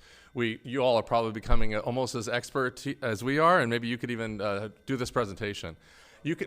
I don't even need to show the picture of Scarborough's rope because it is seared into the back of your brain, right? So, but I am gonna reference it because as we talk about foundational skills, we're talking about the upper part of that rope, those foundational skills that are part of a student learning how to read. I wanna take just a moment though, I wanna go just a little deeper, and I apologize I don't have a visual for this, but I wanna go a little deeper into just kindergarten for just a moment. When we think about, if you look on figure 2 on page 90 of the report, you'll see that 75% of our kindergarten students met or exceeded the assessment, met or exceeded expectations on that foundational reading skills assessment, 75%. And of course, our goal overall is 82%. That is our target right now. There are 11 categories within a kindergarten first assessment. I'm just gonna quickly read them just so you can kind of get a sense of what they are. Uppercase letter names, lowercase letter names, lowercase letter sounds, phonemes, syllables, word reading, phonemes blending, onset rhyme, phoneme final, rhyming words, phoneme segmenting. Now, that may not necessarily mean anything to you, but I just want you to know that there are 11 different categories to that foundational reading skills assessment. In order for students to be considered proficient, they have to be proficient in all 11 of those categories. We have, right now, 9 of those 11 categories. So in 9 of those 11 categories in kindergarten, 88% or more of our students are proficient in 9 of those 11 categories. The overall proficiency is 75%, but in 9 of the 11 categories, it's 88% or higher. A second category, or I guess the 10th category, if you will, is at 80%. And then one category, word reading, is at 77%. The reason that we have 75%, if you will, of kindergartners proficient, you really can't be much higher than the lowest category. Now, there are some students who are, they're not the same students who are not proficient in different categories, and that's why you get to the 75%. A lot of data, but the point in that is that when we look at something like 75% in kindergarten, 73% overall, it can feel very, and we see a decline and we see an insufficient movement. We all take that extremely seriously. It can be very frustrating, very, frankly, depressing to see that. But what's important and that what we are looking at is we're going deeper into the data to say, but what is it about our data? What is it about this assessment, about this learning that is preventing our students from attaining the success we want of them? And really there's these 2 areas in kindergarten, word reading and rhyming words. These are the 2 areas below the target. So now we ask ourselves, what about those 2 areas? And we know, and actually Ms. Lopez and I had a conversation earlier today, we were talking, we know that reading is not just the very top of Scarborough's rope. In order for students to read, they have to have all components. That includes things like writing. It needs to be a regular part of instruction.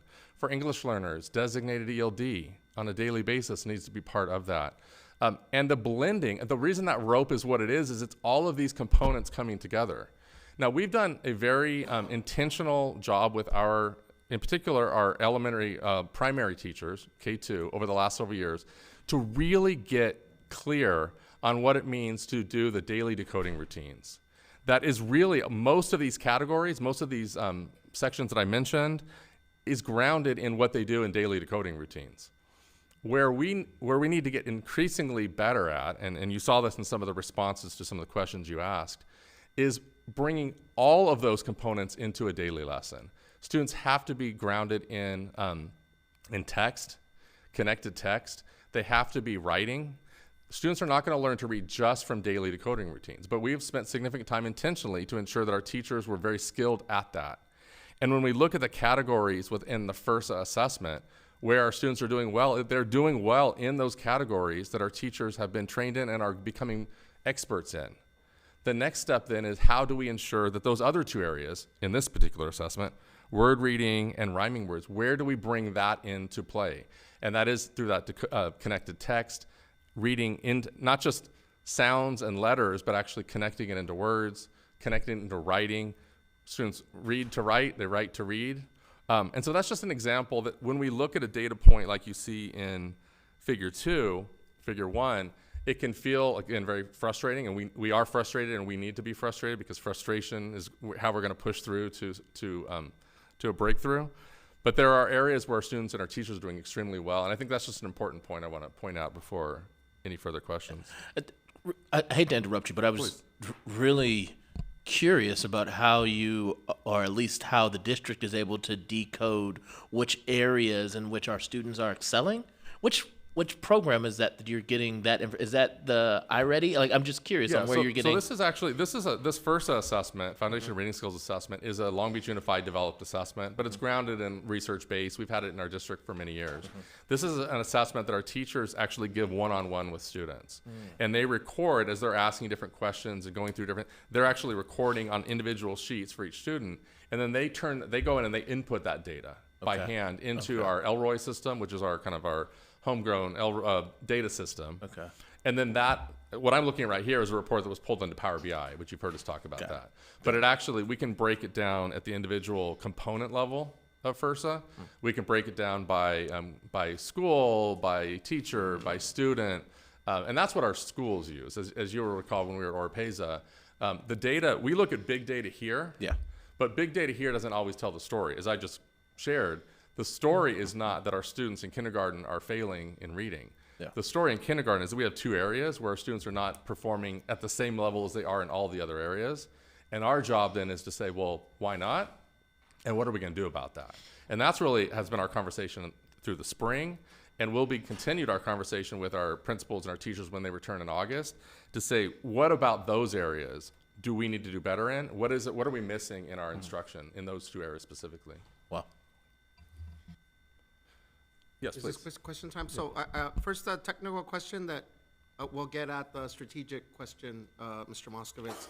So we have here in figure 2 the total number of K students, first grade students, second grade students that were assessed. What % of our overall number of students are represented in these assessments, Mr. Moskowitz? I don't have the exact number, but an important point that I'm glad you asked the question. An important point is that our students who are in our dual immersion programs are not listed here. Yeah. When our students in K2 and dual immersion programs, they actually take foundational reading skills assessment in Spanish. Yeah. And we are prepared next year to bring that in side by side so you can see that. Actually, our students, the foundational reading skills assessments in Spanish, our students are actually doing better on that overall than they are on the English assessment, which is interesting. I mean, that's just kind of interesting to keep in mind. But we'll bring that in data next year. And that's approximately, we have about between 4,000 and 4,200 students per grade level, K2.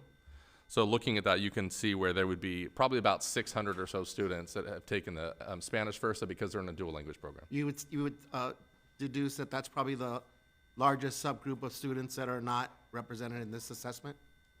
That would be by far the largest. Yeah. The only other students that would not be represented would be students who may be in special education who their IEP designates that they are not to take it, but that's very few students. Okay. Okay, so thank you for that, because it gets me to the sort of more strategic question, and you alluded to it in what you just shared with us. So given that in 9 of these areas where the data is promising, right? Is there any thinking or work being done? And if so, could you elaborate on those two areas where we're not seeing what we want to see, what the correlation is with those two areas, and then the broader goal, the broader interim goal? In other words, do we need to focus in the, I mean, and I know it's not an either or, right, but how much energy needs to be focused on those two areas to bring that up versus in the 9 areas where we are seeing to achieve the broader goal? Because the interim goal, unfortunately for us through data, isn't measuring just those 9 areas. Correct. Right? Yes. So you could tell me all day, and I know you're not saying it this way, Mr. Moskowitz, but in 3 of these areas we're doing really good, but we're not using those 3 areas. So could you talk a little bit more about how do we juxtapose the 2 areas that we're not seeing? Absolutely. What we're seeing? Yeah. And I'm going to invite Mr. Zaid in along with me here, because just about 3 weeks ago, guess who was supporting this work very intentionally? The reason, I'm glad you asked the question as well. The word reading and rhyming words that I talked about, everything else is really skill-based, individual sounds, individual letters, blending syllables. You heard some of those types of words or concepts. The 2 that I mentioned, word reading and rhyming, let's go with word reading in particular. That is much more complex. That is not just learn a skill and repeat the skill. That is literally, can you read? And that is where you're blending all of those components of the rope. If I had brought up 1st and 2nd grade right now, I would have shared, and I will share, the lowest 2 areas in the lowest area in 1st and 2nd grade is our fluency component of foundational reading skills. We're gonna, by the way, as a little preview, we're gonna come to you on August 5th with 2 reports for fluency. And I just shared our lowest area in all 3 grades on the FIRSA is fluency. So that's a little preview of kind of what you'll probably see on August 5th.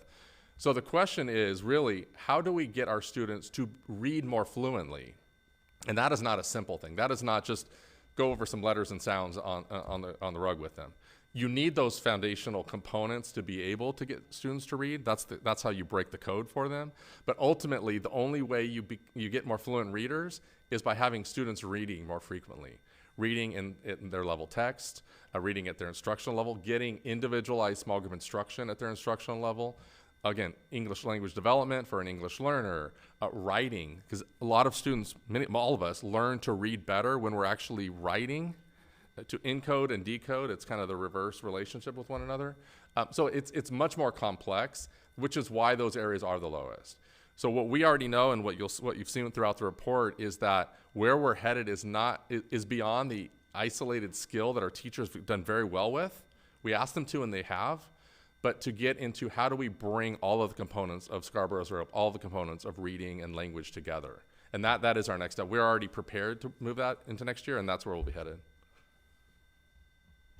So, Mr. Moskowitz, along the same line, so the gap widened. So now we're at 9%, like in that gap. And so we're definitely not on track. And we need to reverse that trend to put us back on pace.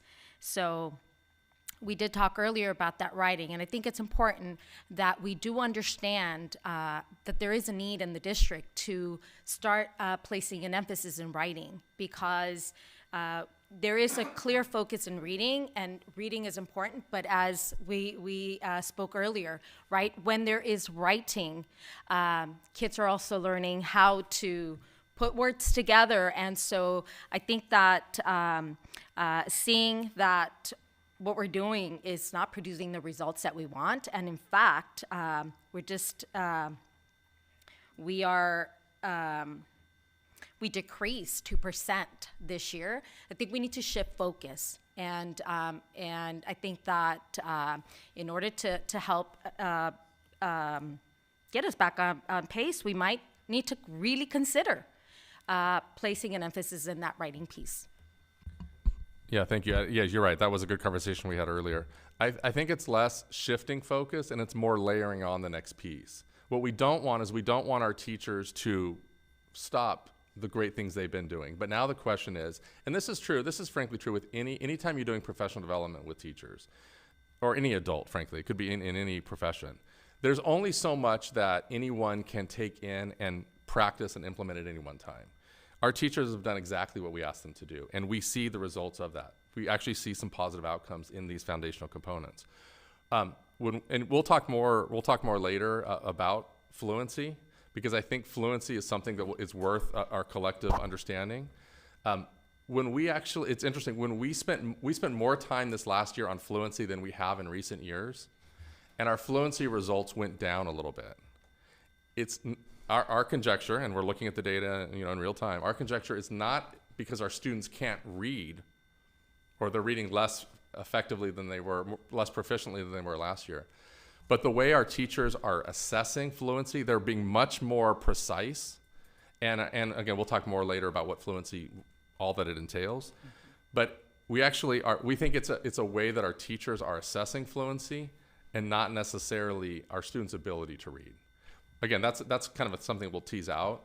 But going back to it's not a shift away from, but it's a layering in. And yes, writing is something that has always been a strong part of a reading program, a literacy program, and we do need to do a better job. Now that we're getting these concrete skills in, we need to do a better job of going on to some of those next steps, including fluency, including writing. No, and I agree. I think they're working really hard. Last year I talked about all of the changes taking place up here at the district level, how that all trickled down into the classroom. So no matter how hard teachers were working, that was impacting the results we were getting. But when we look at our data and we are consistently not showing the results that we want, I think at some point we do have to say, okay, well, this hasn't worked for a few years. So we do need to see what else we can do differently to change the course that we're taking. Because again, we didn't improve, we decreased by 2% this last school year. One of the things that I would like to jump in, because I appreciate the dialogue, I appreciate the feedback, opportunities for us to take into consideration all of the thoughts. One of the things that I appreciate about being an education organization is that we're committed to learning. And because we're committed to learning, this is an opportunity to learn our way into student outcomes focused governance and our interim goals and the goals that we have set. In looking at our interim goals, the thing that I'm hoping can be a walk-away point or a talking point is that this single data point isn't telling the entire story. Yeah.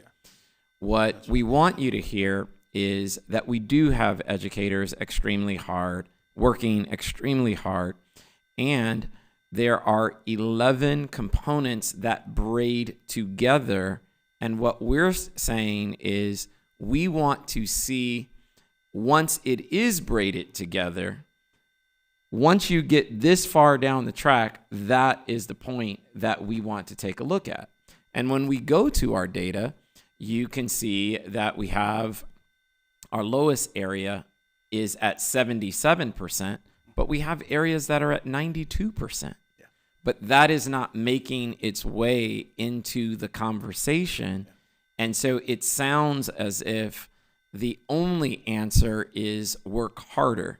And there is, of course, always room to improve in regards to differentiated small group instruction. There's always room to improve in terms of the variance that we are seeing. But what you're hearing is that in this particular interim report, we're saying FIRSA, but we're not looking at all the elements. What you're actually looking at is how then it shows up in word reading or how it is showing up in fluency, which we will have an opportunity to spend a little bit more time at our next board meeting on August 5th.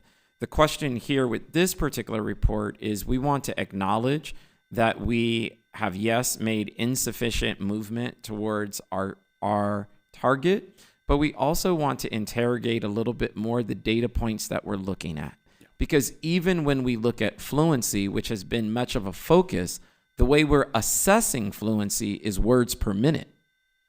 Well, what happens when our teachers are helping our students focus on accuracy to ensure that they have the right comprehension?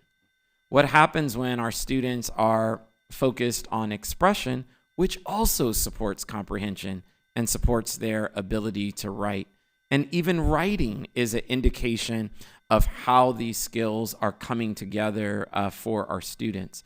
So the thing that I'm also sharing is, in addition to the highlights and the working hard components, one of the questions that we also get to learn our way into is not just are we asking the right questions or looking at the right data points, but are we looking at single points, and what are the additional context or stories that we want to hear, especially when you hear us making adjustments like Fluency Plus. Listening to our teachers who are saying reading as fast as you can doesn't tell the whole story. So yes, you can read words per minute to get quote unquote a marker, but could that be a false indicator if I'm not reading for meaning? And so these are the type of conversations that we get to have not only in the boardroom, which is what I love about student outcomes focused governance, but it's conversations that we have to have in our classrooms with our teachers, with our leaders, and with everyone to make sure that we're measuring the right thing, speaking to the right data point. And when we only have a single data point, how can we bring other aspects in so that we can give some indications to a larger story that is more representative and true to some of our educators and the work that they are actually doing in this space. And that's also the thing that I love most about field trips. We will plan another one, but there is nothing like walking through the classrooms for yourself, seeing the work at hand, and then speaking to it as well. Yeah. Thank you, David, for the clarification here. I'm going to get us some, efficiency points real quick. And it's actually centered on figure 2. And so as we look at the data point for our first graders who unfortunately performed at a 70% met or exceeded level, what factors do you think played in the lower proficiency in that percentage? And also, what activities or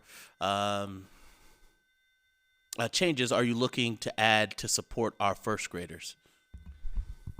Yeah, I actually don't have the breakdown right in front of me like I did for kinder. We could get to that. First grade has the most components on FIRSA. So I said there are 11 components in kindergarten. I think there's about 7 in second grade, and there's about 15 or 16 in first grade, because first grade is such a critical year in putting it all together. First grade is also the first time where fluency as its pure read a passage comes into play. In kindergarten, the word reading is literally just can you read individual words.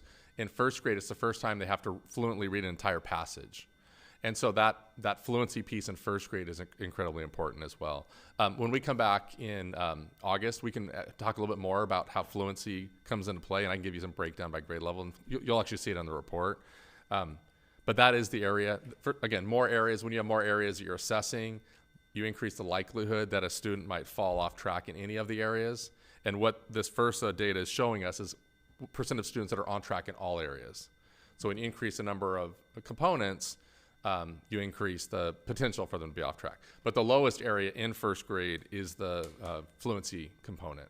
And so again, that is going back to how do we make sure that our students are reading, not just learning the individual skills of reading, but putting it together more frequently. Brian, I want to go back to, I should say, Mr. Moskowitz, I want to go back to a point that Mr. Zaid just shared around whether we have the right indicators, the right assessments, the right measures, and if so, how do we maintain fidelity to that? As you were sharing your last point, Mr. Zaid, I was reminded that, look, at the end of the day, the interim goals are your goals. Your interim goals. The indicators, the assessment, if we're going to pivot or shift, that's on you all. We need for whatever you all decide and in conversation and we learn into to get us to 70% on the SBAC. Right? So pivot all you want, shift all you want, look at 9/11, because ultimately those are interim goals that you all set up, interim targets that you all set up. If indicators need to change or assessment needs to change, I think I want to emphasize, my question is I want to emphasize that the questions that I'm asking are coming from, I'm looking at that 70% on SBAC and understanding that this is the fourth quarter first FRSA.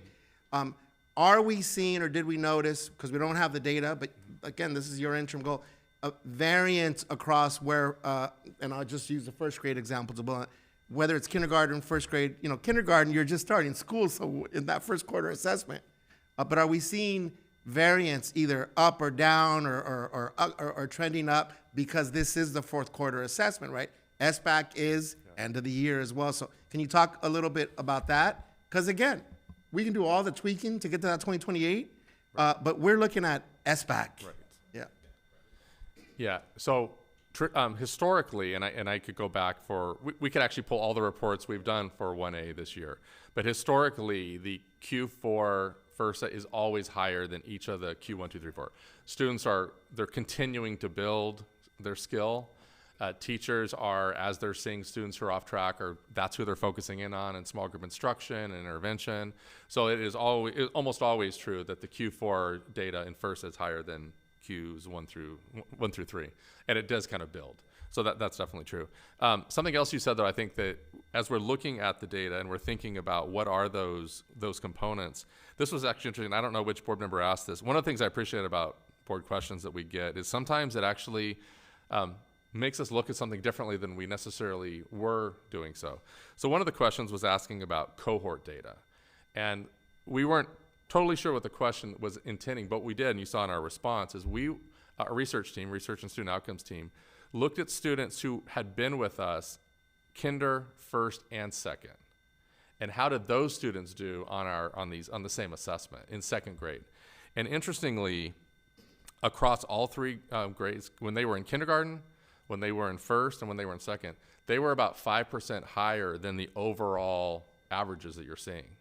That tells us a couple things. One, when students are with us, they're actually doing fairly well. When they're with us, they're doing fairly well, and they're approaching, our second graders that have been with us since kinder are approaching the target that we set. What that also tells us is, and we know this, this is not new information, but we know that we have a lot of mobility in our district. And so part of what we need to think more about is if a student comes to us in first grade for the first time, what do we need to do early on to figure out what might they be missing from either they weren't in kindergarten because it's not a required grade, or maybe they were in another location and they just didn't have the same, we don't know. But that's like a learning even from the question, what do we do for students who have not been with us along the way? What do we need to do to figure out what it is about their learning, where there might be some instructional gaps, and how can we accelerate that for those students? So again, just an example of the question generating some different thinking for us. Well, that was my question about the cohort. I didn't want to say anything. Well, no, I'm gonna claim it. Who asked that? My intention was not to have a look at the students that had been with us since kindergarten and follow them, that cohort, because that would be just a subsection of a cohort. But because the percentage of met or exceeded was down to 70% in first grade from 75% in kindergarten, my thinking was, are we following the kindergartners going into first grade? Is that the same group of students? And I probably didn't ask that correctly, but I'm glad I didn't, because you came up with something else that I didn't intend that actually sounds good. You did ask the question that you intended, but what we do, when we look at cohorts, we can't look at separate groups of students. So if we're looking at how did students do in kinder and how did students do in first, we have to take, in a true cohort model, we have to only look at the students who were with us in kinder and first. Because when you bring in a different group of students in first, you can't compare how did they do in kinder, because it's not the same. Apples to apples. It's right? not the same students. So they're not the same. Our students. research team, who are much more brilliant than I am when it comes to this, when we talk about cohort data, it's not just how did kinder compare to first. It's how do the students who are with us in kinder compare to the students that are still with us in first. That's how you do cohort data. I know we're getting close to concluding this interim goal, but then I have one more question, not trying to open up this can of worms, but just out of curiosity.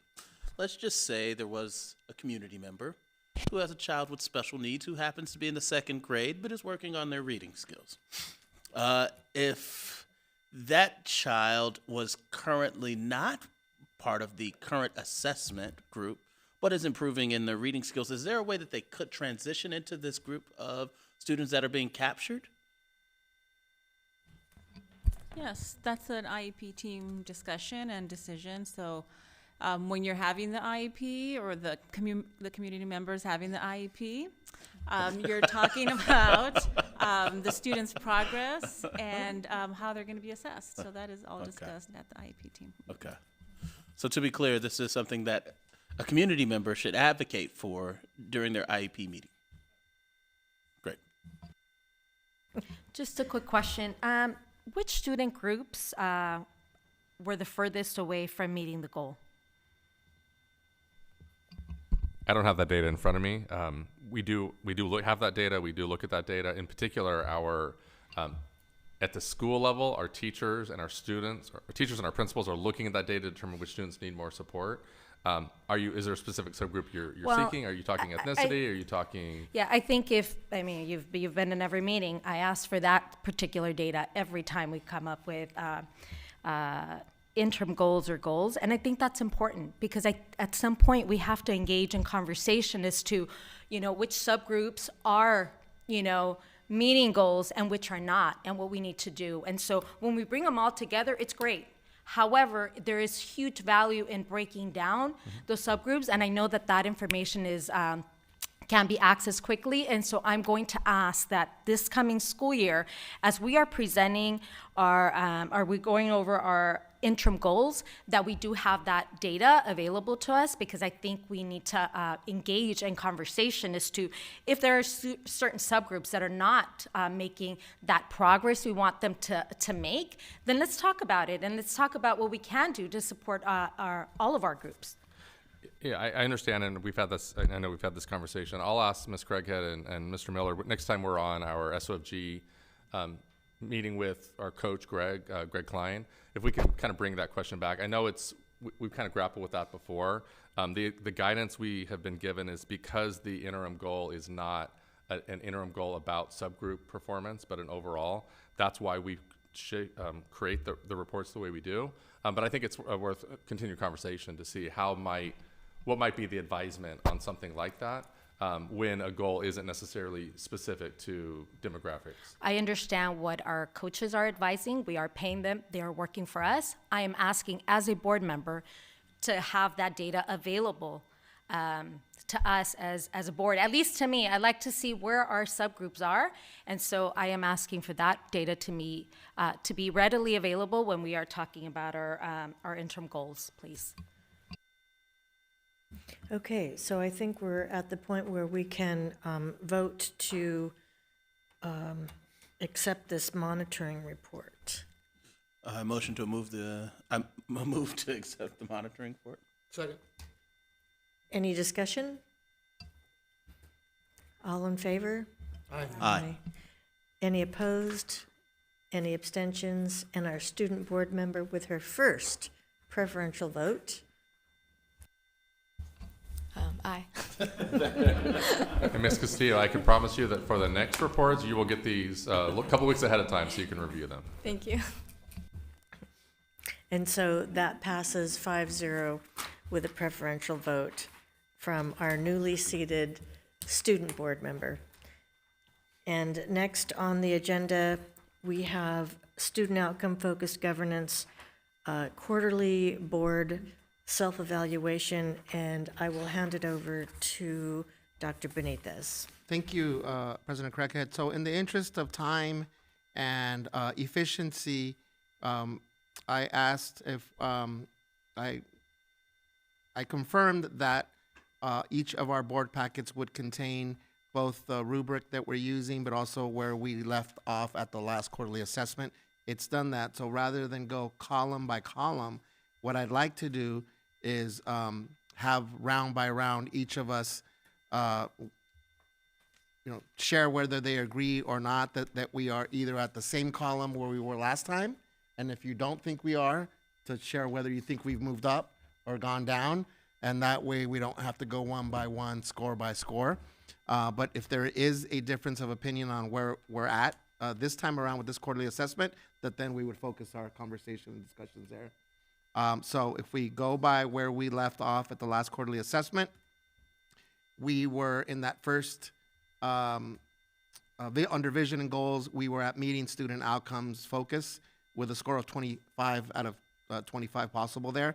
We were not at meeting student outcomes focus 35, column D, because the first row there under that, the board used a process that includes students, parents, staff, and community members in a way that led them to express ownership of the adopted goals. We had shared that we wanted to wait until after we all did our community check-ins so that we could then develop an indicator of how we would know that we were achieving that or not. So if there is disagreement that we're in a different column, I'd love to hear that.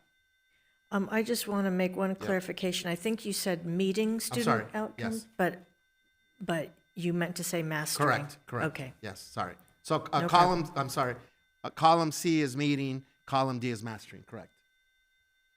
So we were at meeting student outcomes. So I'm just affirming whether we believe we're still there or we're in a different.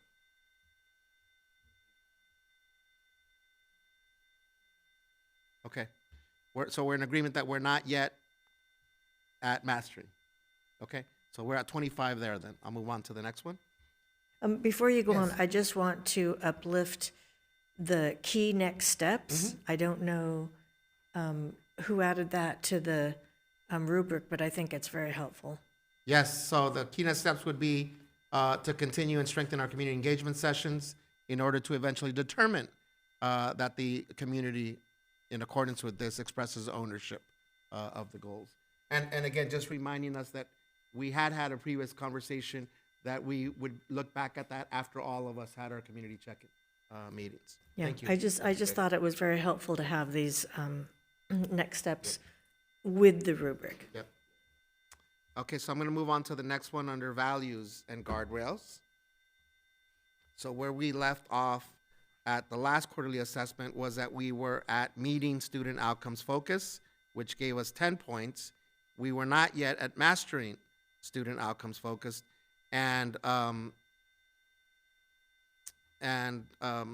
we had 2 out of 3 in that. So any thoughts on whether we have changed from our last quarterly assessment?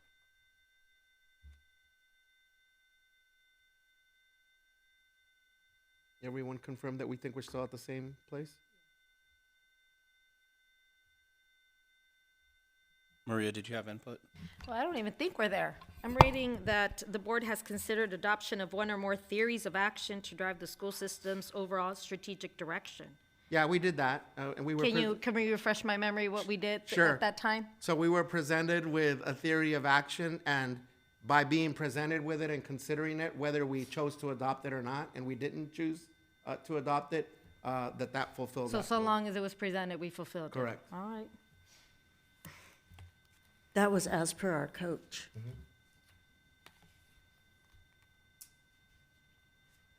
So we're good with same? Correct. Okay, so then we're still at 10 points, so we're at 35. Here's where I both want to share where we left off and then share. You know what, before we go on, Yeah. can I add something on this last one for values and guardrails? The third one here is about our board guardrails. Under which column?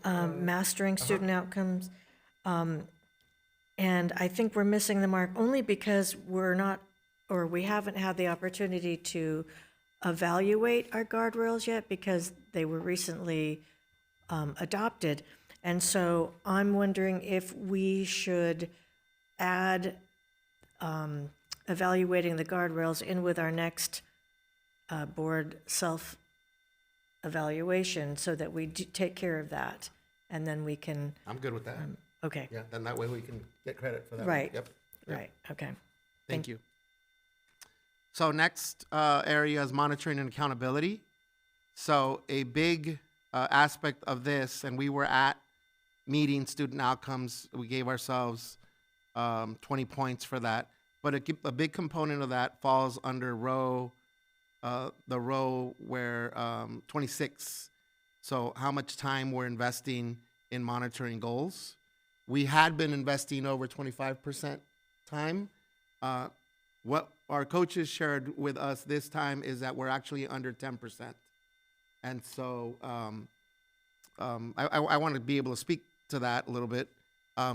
We had a lot of work that we did in this last quarter around sort of end of academic year, LCAP, budget engagement. We were conducting a superintendent search as well.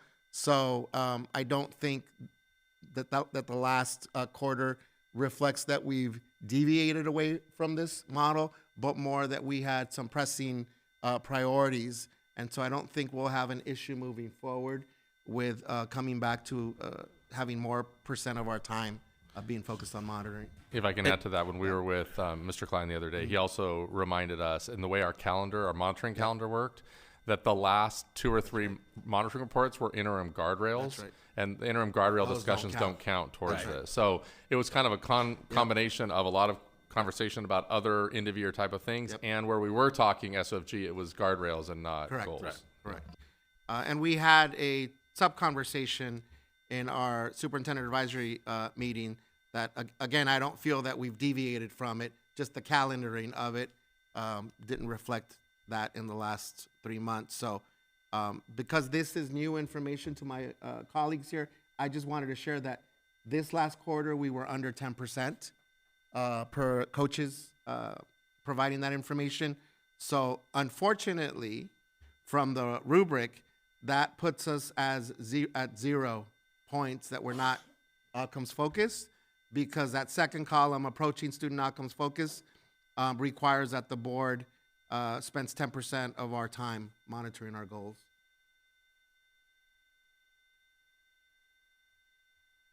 So it is, but I do think it's just a reflection of where we were the last 3 months. So we would get 0 points in this case for that area. Next area under communication and collaboration, we got 1 point last quarter. So unless there is a thought that we've either moved down or up, do we agree that we're still at 1 point? Meaning that we're approaching student outcomes but not yet meeting student outcomes focus.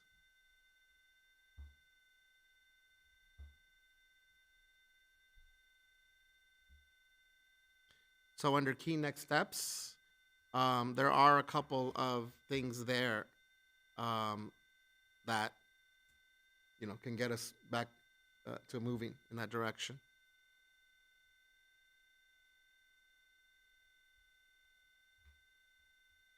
Okay. So I think this is more of a Greg Klein question, because and it puts us in a weird catch-22, because I think about the last 3 months, and you're correct. We did have a number of agenda items that were more business focused, and they put us in a weird position. We even added a board meeting that didn't have any. Correct.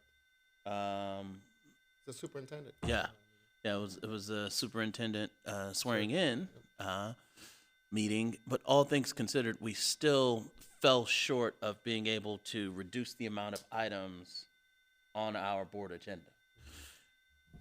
I know that we're not supposed to have, correct me if I'm wrong, there was one request that we don't have too many items on the agenda, but I thought there was another one that talked about not too many meetings within the month. More than another? 2. Yeah. And the number of items was 5 new business right. Items. And I guess this is a question for me and President Craighead. I think that's something that we should bring back to Greg as well, about how we maneuver items like this in the future. So it was 4 meetings, not 2, 4. 4 meetings. How we maneuver items like this in the future.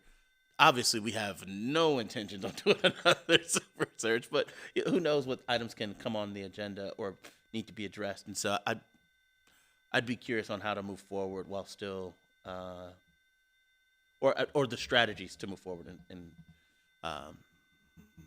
to support our SOFG work. So Right, and so the mastering part would require that we have no more than 5 main items, right? You know, at the end of the day, it's potentially 4 additional points, but we would still need to also take a deeper dive into the policy diet component, which I've spoken to the last 2 board meetings, meaning the reviewing of our current policies and the monitoring of specific policies, reviewing, again, at least once during the term of our office, but monitoring on a more ongoing basis.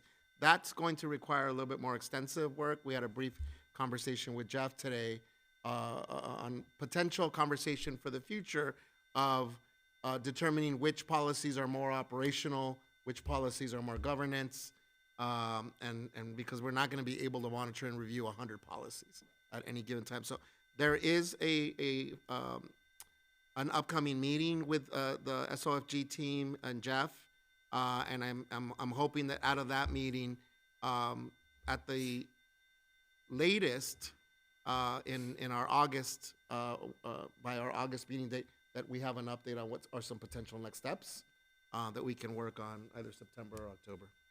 But to your point, Eric, if it's a decision this board will have to make on whether that's the work we want to do to master student outcomes in addition to the number of agenda items on meetings. So again, just confirming that we are in agreement that we're at 1 point approaching student outcomes for that area. agreed. Ms. Lopez, yes? Okay. Unity and trust, we gave ourselves 3 points for that one, I believe, in the last quarter. Am I reading this correctly? Yep. We were not yet at mastering. One of the areas that we're not yet at mastering is whether we have memorized as board members our board goals. And again, that could be something that we could work into a upcoming meeting publicly, just showing demonstration that we know where we're at with our board goals and what our status is with each of those goals. That would be something that I would ask you and President Craighead if we could explore, like, what options we have in terms of confirming that. An I-ready assessment. No.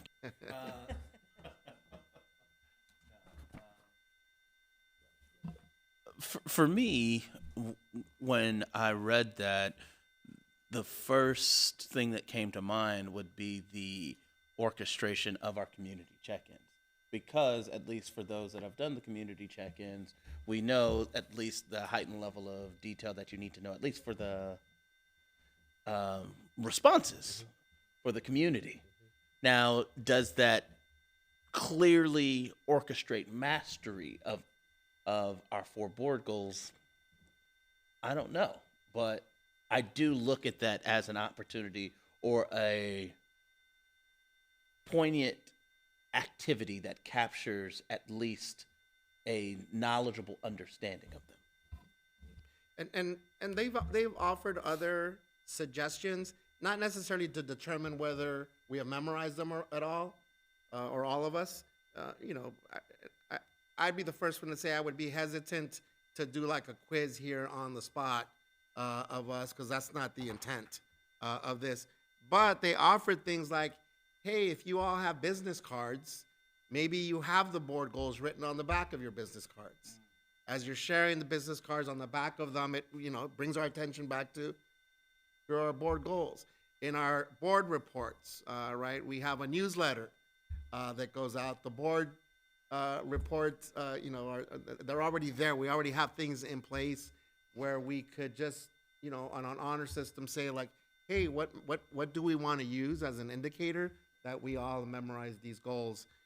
Again, not a decision for us today, but I think that would not require much effort on our part to just determine what are we going to use to show. And it could be something like on the honor system, just do it one by one. I kind of check it on it. So all I'm getting at is that I think that's more digestible conversation and more actionable than the policy diet went. All right. Agreed. That takes us to continuous improvement. That's the last area. We gave ourselves 0 points. I'm sorry. We were missing the way we annual cost of that, and again, that's substantive work there for that. So I would say that we still are at 0 points for that last one. And to get 1 point, that would be one of the big lifts in terms of annual costs of staff time invested in governance during our annual self-evaluation. Yeah, and I know that as we turn that off. As we speak to that goal, obviously, when we were having conversations about it, it was with a tenured superintendent who had been in the role for 6 years. With David having his 90-day plan, along with just some of the early onsets of being onboarded into the role, I not only can see us not achieving that for the next 90 days, but probably even coming up to next assessment, just because I know that we'd have larger priorities. But I guess it is something that, as I speak to the prioritization of this, meaning that it doesn't need to be an urgent item for our board, know that that is something that I hope that, David, over the next 6 months, you can create a creative way of capturing that. Because I know even with our conversations with Jill, it was a cumbersome idea to even capture how much of each staff person's time was being allotted to board goal work. And so, unfortunately, we still don't have a good answer to that, but I know that it is something that will be vital for us to know going into let's call it the new year in 2027. So if you can at least strategize on what that would look like over the next 6 months, I think that would be important for us.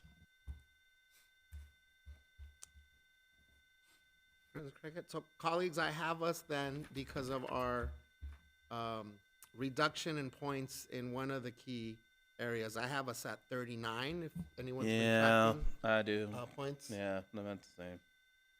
That is sad but true. Yep, Yeah. we're at 39. So how do we codify that we've done the self-assessment? Just the scoring, 39? Yeah, we motion. Yeah, we need a motion to accept the results of our self-evaluation. Yeah, so I'll make a motion to approve the self-evaluation for quarter 2 at the score of 39. Second. Any discussion? 2 points of discussion, President Craighead. One is I would like to present some options and recommendations because there's at least 2 of these that I think we can kind of knock out in the next couple months. And also, given that Mr. Miller, I think you have your community check-in at the end of this month. I do. Ms. Lopez, I think yours is scheduled for August. That then after that August one that we can revisit, what those next steps are after our community check-ins, if that makes sense to my colleagues. Okay? And then also, are you offering to lead the next self-evaluation? I can. Unless somebody else would like to do it. The coaching suggests that it's good to rotate this so that we all become familiar. Okay. I've done it back-to-back times, but if I won't hold us back if you all want me to do it again, but the coaching does suggest that we rotate. Okay. Well, is there somebody else who's interested in leading the self-evaluation? in that spirit of rotating, so everybody has a chance to do it. I'm not hearing anybody. I'll do it again then, but I will say that this will, I don't think it does our board collectively any Correct, good for the same correct. person. I can Yeah. do it again, and then Well- for the next quarter. Well, I do think, so I'm going to tease a little bit. So I'd be willing to trade, even though I have done this component of it before. And I'll say this because I agree with you from the efficacy of doing this role, right? And so as I have been studying, for no pun intended, the efficacy of our question asking during the monitoring portion of our meetings, I now have become more cognizant of the style of questions I ask to the team. And so I think it's literally that exercise of sitting down with Greg and really dissecting verbatim what has been said that has, at least for me, I think provided true guidance and support to the team, but more importantly, a strategic approach to how we improve student outcomes. I say all of this to say that came from taking on this role. So I think that a swap is, if you're okay with it. What am I swapping into? So you'd be trading with me for the question efficacy component of it. So it's where we grade our questions. Was it strategic? Was it, oh, I know this, there's 5 points. Was it timely? Technical. Was it technical? Was it, yeah. I should know this, but I don't. And that's So maybe you need another round of that. maybe another round. But all things considered, I'm going to tease, and I would say that the two most egregious rule breakers of those efficacy questions are you and I. Yeah. So we're Here's what I would say back, Eric, look, Yeah. if no one else wants to do this, I don't think, again, it does our board any good because you've already done Yeah, I've already the done this quarterly one. assessment, right? Yeah. So, but if no one else is able to right now, I'll do it again, but with the condition that a new person, not going back to you, Yeah. and so that then you can move into another role, and then possibly I can move into the current role. But I Okay. don't think it does our board that the best practices approach that it's the same two people doing the quarterly Right. assessments. And I led, I've led a couple myself. And so, to your point, I think we're looking for somebody else to do it, but. But if no one is able to at this point, I can do it one more time conditionally if someone Conditionally. else can step into that in the Okay. next quarter. Okay. We'll leave it at that. So that leaves me at the same role then? It does, until you improve Gotcha. your effectiveness of questions. That's gonna stay. So, unless there's further discussion, we'll go ahead and take a vote. So all in favor of accepting the self-evaluation? Aye. Aye. Aye. Any opposed? Any abstentions? Our student board member? Aye. So that passes 5-0 with a preferential vote. And next on our agenda is the student outcome focused governance implementation timeline. And I believe, Member Miller, you alluded to an event coming up. Yeah, I'll at the just end give of a this quick month. update here. So my community check-in is scheduled for July 30th. It'll be at Browning High School. I think the time is 6 o'clock. It's going to be from 6 to 7:30. To that, obviously, I want to open an invitation up to my community in particular. So that's Signal Hill, Central Long Beach, West Long Beach. What I enjoy about this space, and part of the reason why Browning was ideal for me this time around, is I'm working with multiple community organizations that are going to be present. I have one organization that's going to be doing a small backpack giveaway, hopefully. Once again, to entice some of our families to come out. And there'll be a number of organizations, African-American serving organizations in particular, that should be present, as I have been open and honest about making sure that we have representation of all demographics, and I know that there's been an underrepresentation of our African-American parents at our community check-in. So I want to extend an even more heightened level of invitation to our African American parents to come share their thoughts on our board goals, where we have performed well and where they felt that we have underperformed in regards to serving their children. So once again, July 30th, Browning. I have yet to actually extend an invitation to a partner for the event now that I sit here and think about it. So I do need to extend an invitation. Look at that. Do you see my buddy taking a look at his calendar? There he goes. All things considered, that's where we are at this moment. Great. Is there anything else anybody would like to add on this agenda item? In which case, we are at report of board members, and we will start with our student board member. I don't know if you're prepared with, oh wait, what did I do? Did I miss something? No, because I know we were talking about the implementation calendar. I thought, Board Member Lopez, did you also have an update on your August meeting? I know there somebody had I said don't. something. I'll Oh, okay. report on it next time. Okay, Yeah. got it. Okay, so I'm not sure if you would like to take this time to make a report. I know you had an opportunity earlier to speak, so we wouldn't really expect you to have something, but I wanted to give you the opportunity in case you wanted to report on something. But don't forget your, yeah. Wow, it's kind of a lot of pressure, but I'm really excited to be here, but I think if there's anything I'd like to share with the board, it would be to highlight the work that Polly's RSVP, or Student Advisory Committee, did just this past year. We tackled the equity dilemma of bridging the social and educational gaps between students, specifically looking at how pathways were affecting our students.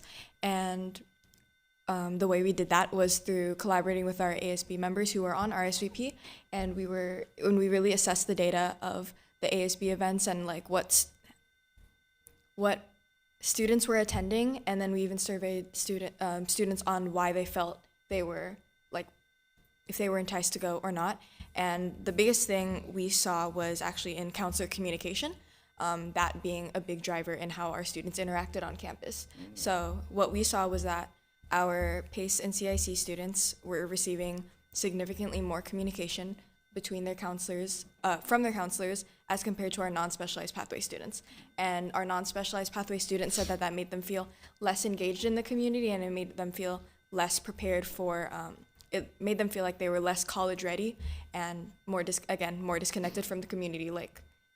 So that's what our RSVP team had gathered, and we are hoping that next year we can start drafting policy or different ways that we can, using liberatory design, drafting different ways that we can bridge that divide and hopefully engage more of our community and our students be college ready. Thank you. So, Ms. Castillo, that was off the cuff. That was, you didn't have a report ready. All the pressure of this is your first board meeting, and She's always ready. yeah, and that was great. So thank you. Member Miller, follow that. Right. So I'll be brief. First, I know that our Sankofa group is coming to an end. Their final day is tomorrow. Is it? Friday. I know that we have an opportunity to visit tomorrow so I'm looking forward to stopping by, paying a visit. But all things considered, just wanted to send them a big congratulations. I got a nephew in that group, and he loves it. So big shout out to my man Spence. I also want to touch bases on a major topic that was discussed earlier doing public comment, which was our Stevens DI program. And so I just wanted to, first off, thank all of those parents and the students who came out today that not only expressed their concerns, but for the most part, some of them had suggestions on how we can support these young people. And so I appreciate that. I had a conversation with a small targeted group of parents a couple of weeks ago, and they provided a number of suggestions. I've shared those suggestions with both Brian and David. We look forward to providing a response to those comments in coming weeks, as I know a timely response would be ideal. I think that there are a number of nuances that I think some probably understand but may not know, and I wanted to make sure that that was also captured, is that during these summer months, there are a number of leadership team members who are not at their campuses. And so they too are given an opportunity to be away with their families, to take on second jobs, to have this time to themselves. And so as they get an opportunity to come back and address some of these topics, that's when we too will be able to holistically approach those questions and concerns. And so I will first off again thank those parents for the opportunity to speak with them and to learn a little bit more about the information that was provided to them, the level of concerns that they have around the suggested actions. But once again, I'll also ask for a little bit of grace as we continue to work through this as a system and as a team, because to be clear, from the board to the leadership team to the teachers to the students in those classrooms, we're all a team and we're all working together. So please give us the grace, and I appreciate your time. Thank you. Dr. Benitez. Yeah, just echoing Mr. Miller's gratitude for the public comment. I want to thank everyone that came out today for public comment. I also saw many members of the team, jotting down, so the listening, and I'll use your phrase again, Mr. Zaid, learning into these opportunities. So how about that for a first superintendent meeting, Mr. Zaid? Congratulations to Mr. Zaid on getting through almost through this first one, Mr. Zaid. But I also want to express appreciation to the entire team for this transition that's going on. And it's not, you're on board now and everything's good to go. I've appreciated the videos for us to get to know you. I think we're on the third video thus far, Mr. Zaid. But I know that this is your intent, and you've shared this with me. I know it's the intent of these messages, that represents an entire team. All right, to get back to the team. So thank you to the team, not just the leadership team, but everyone that has played a role in this transition. And also appreciation to many of the folks that have reached out to me congratulating us for this superintendent. And not everyone has your contact information yet. So just wanted to share with you that many folks have personally reached out to me congratulating our district for the selection of the superintendent, and in many regards also thanking Dr. Baker for her service. But I think both, I don't want to put words in your mouth, but you've said this before, David, both represent a team here, right? And so we have full confidence in that moving forward. Thank you. Mr. Otto. Yeah, I marveled at how smoothly the whole selection process went, and I was very cynical that we would get it done in the time frame that we were given, and it was a case study in how well that can be done. I've spoken to two members of the consulting team, and they were very, very pleased, and it just is another example of how Long Beach can do things well when there are all kinds of stuff out there. And remember what that group did in Fresno, where it all blew up, and that didn't happen here. As many of you know, I was then gone. I got to vote to select David remotely because I was on my way to Taiwan, where I was for a couple of weeks, and came back and felt what have I missed and all this thing. And it took till today, because I kind of got sick as a result of that. To hear everything that was going on, and I'm very. It's the Long Beach way. We just did a good job, with the possible exception of what we did today. And I'd ask our general counsel about this, but if you elect a student member of your board and you don't give her any information, and then you ask her to make comments, does that legally meet the definition of hazing? Because I think she did a great job, but it just shows how we can all work together, and I'm looking forward to moving ahead. Thank you. Member Lopez.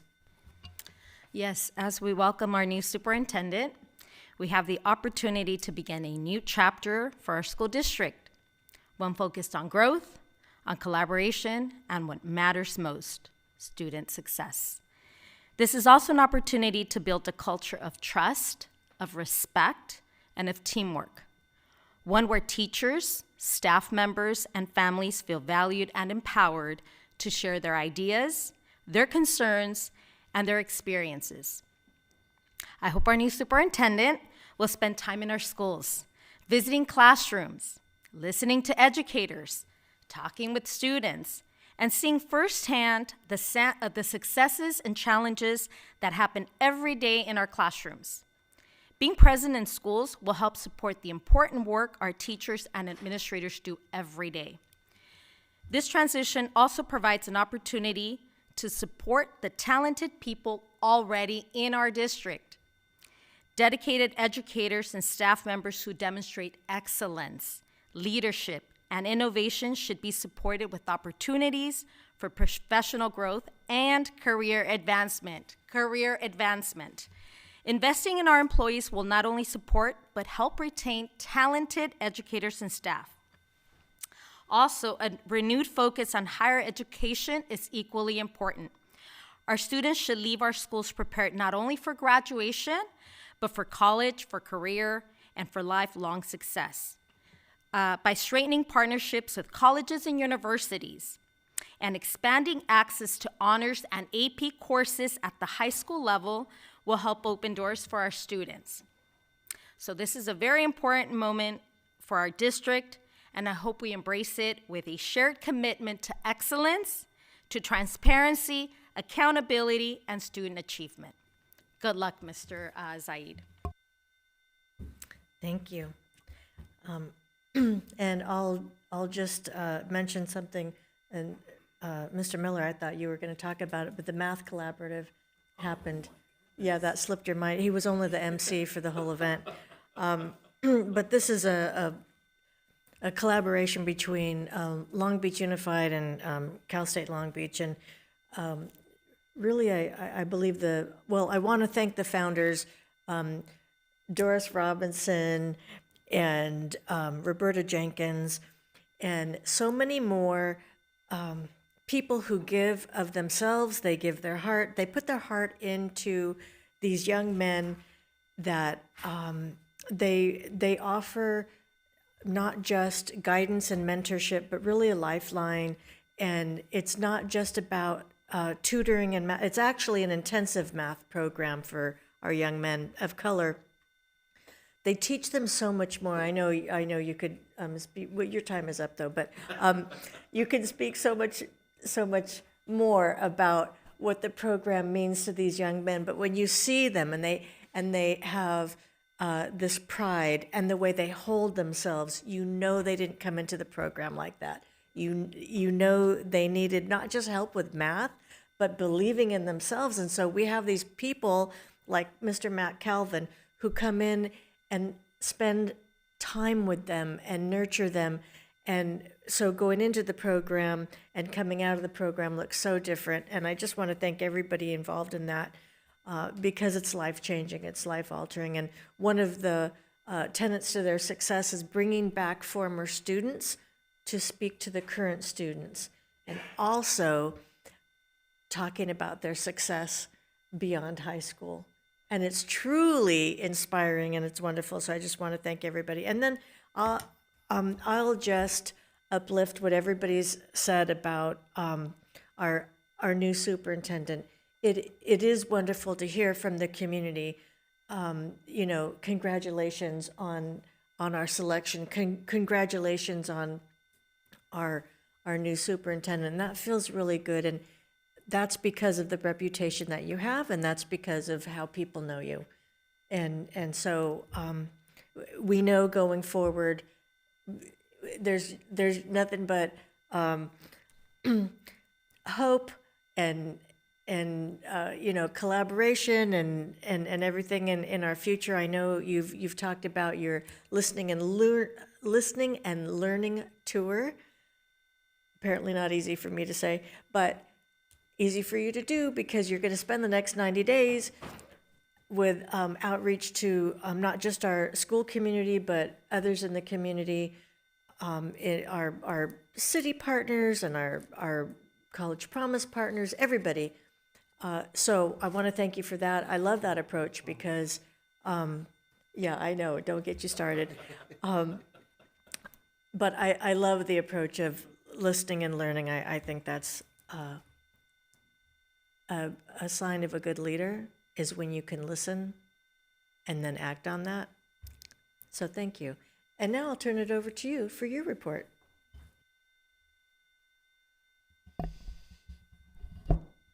I would like to just reiterate the message to our community that came out tonight and shared their thoughts and also shared their concerns with us. And I look forward to working with our team and sending out some communication on the date for us to have a larger meeting and to address some of the questions that we've already received, as well as some of the concerns that were raised tonight. As I conclude my first 2 weeks and first board meeting, at the end of this week, I want to just share tonight a simple message of gratitude and appreciation. And I also want Elena to know that it is nice to have one other person who I can be new with. So this is both of our first board meeting, and the next one will be our second board meeting. So we are going to ride this together in our learning, and we'll make sure that you have the documents that you need as well. It has also been an incredible privilege to step into this role, to transition with Dr. Baker, and to spend these first days really listening and learning and experiencing our district from a new perspective. I have shared that I am aware of the history of Long Beach, but I do not know how our employees and our community is experiencing our systems in Long Beach. And it has been really nice to listen to their experiences, to deepen my understanding of what makes this community so extraordinary. And so just to share, over the last 2 weeks, I've had the opportunity to visit a lot of our dedicated teams that make our district run every day. I spent time with school safety, with the Tucker Act program, expanded learning opportunities, our central services departments, including purchasing, contracts, grounds, duplicating, transportation, the warehouse, maintenance, and nutrition services. And I learned some extraordinary facts about our district. I didn't realize that our warehouse team processes over 750,000 units annually. I didn't know that nutrition services carefully prepares 1,000 specialized meals individually for students every day to meet their dietary needs. I didn't realize that our transportation team is working on, and at the peak of their work, planning out and making sure that 3,500 students are routed safely to their ESY location. It was great to see our growing fleet of clean energy vehicles for a sustainable future. And everywhere that I went, I met professionals who take tremendous pride in serving the families and students of Long Beach Unified. Even while our summer programs are serving students each day, our teams across our district are simultaneously preparing classrooms and buses and meals and facilities and technology and countless other systems to make sure that we are ready for our first day of school. In the weeks ahead, I look forward to continuing to meet with students and with families and with staff and with community partners as a part of my commitment to listening first, learning deeply, and leading together. I have an announcement that I want to share that our back to school webpage will go live on July 31st and will include our back to school guide and other helpful information for families in preparation for our new school year. I also want to do a special thank you to the many student interns that I met who are working in this building and working in all of our buildings. I spent time asking them to share some of their experiences so I can continue to uplift them in our reports as we prepare students for their careers. I also want to thank the rising fourth graders that are part of the Sankofa Summers that interviewed me today with a lot of great questions, and Dr. Lovett and Dr. Prelude, as well as our ELOP enrichment team under the work of Dr. Gonzalez, who is just doing extraordinary work in our community. And I also want to thank those in the community who have extended warm thoughts, notes of solidarity, who have tapped me on the shoulder, let me know that they were praying for me, and individuals who have just shared encouragement. I want to once again thank our Board of Education for their trust and partnership, and thank our entire Long Beach community for the warm welcome that has been extended to my family. Also want to thank the community member who asked me a really important question. They said, does this mean as superintendent that you get a whole new senior team? And I said, no, I do not get an entirely new senior team. And even if I did, I would work with this extraordinary team that I have and the privilege to work with every day. I'm excited about what lies ahead. I am excited to have our newest board member. I will sport some green and gold with you on some days, but I actually have a pair of Nikes that go with all of our high schools that I looked forward to sporting, and together we'll continue to build on the extraordinary foundation of Long Beach. And as I've shared before, Long Beach is extraordinary, not because of one of us, but because of all of us.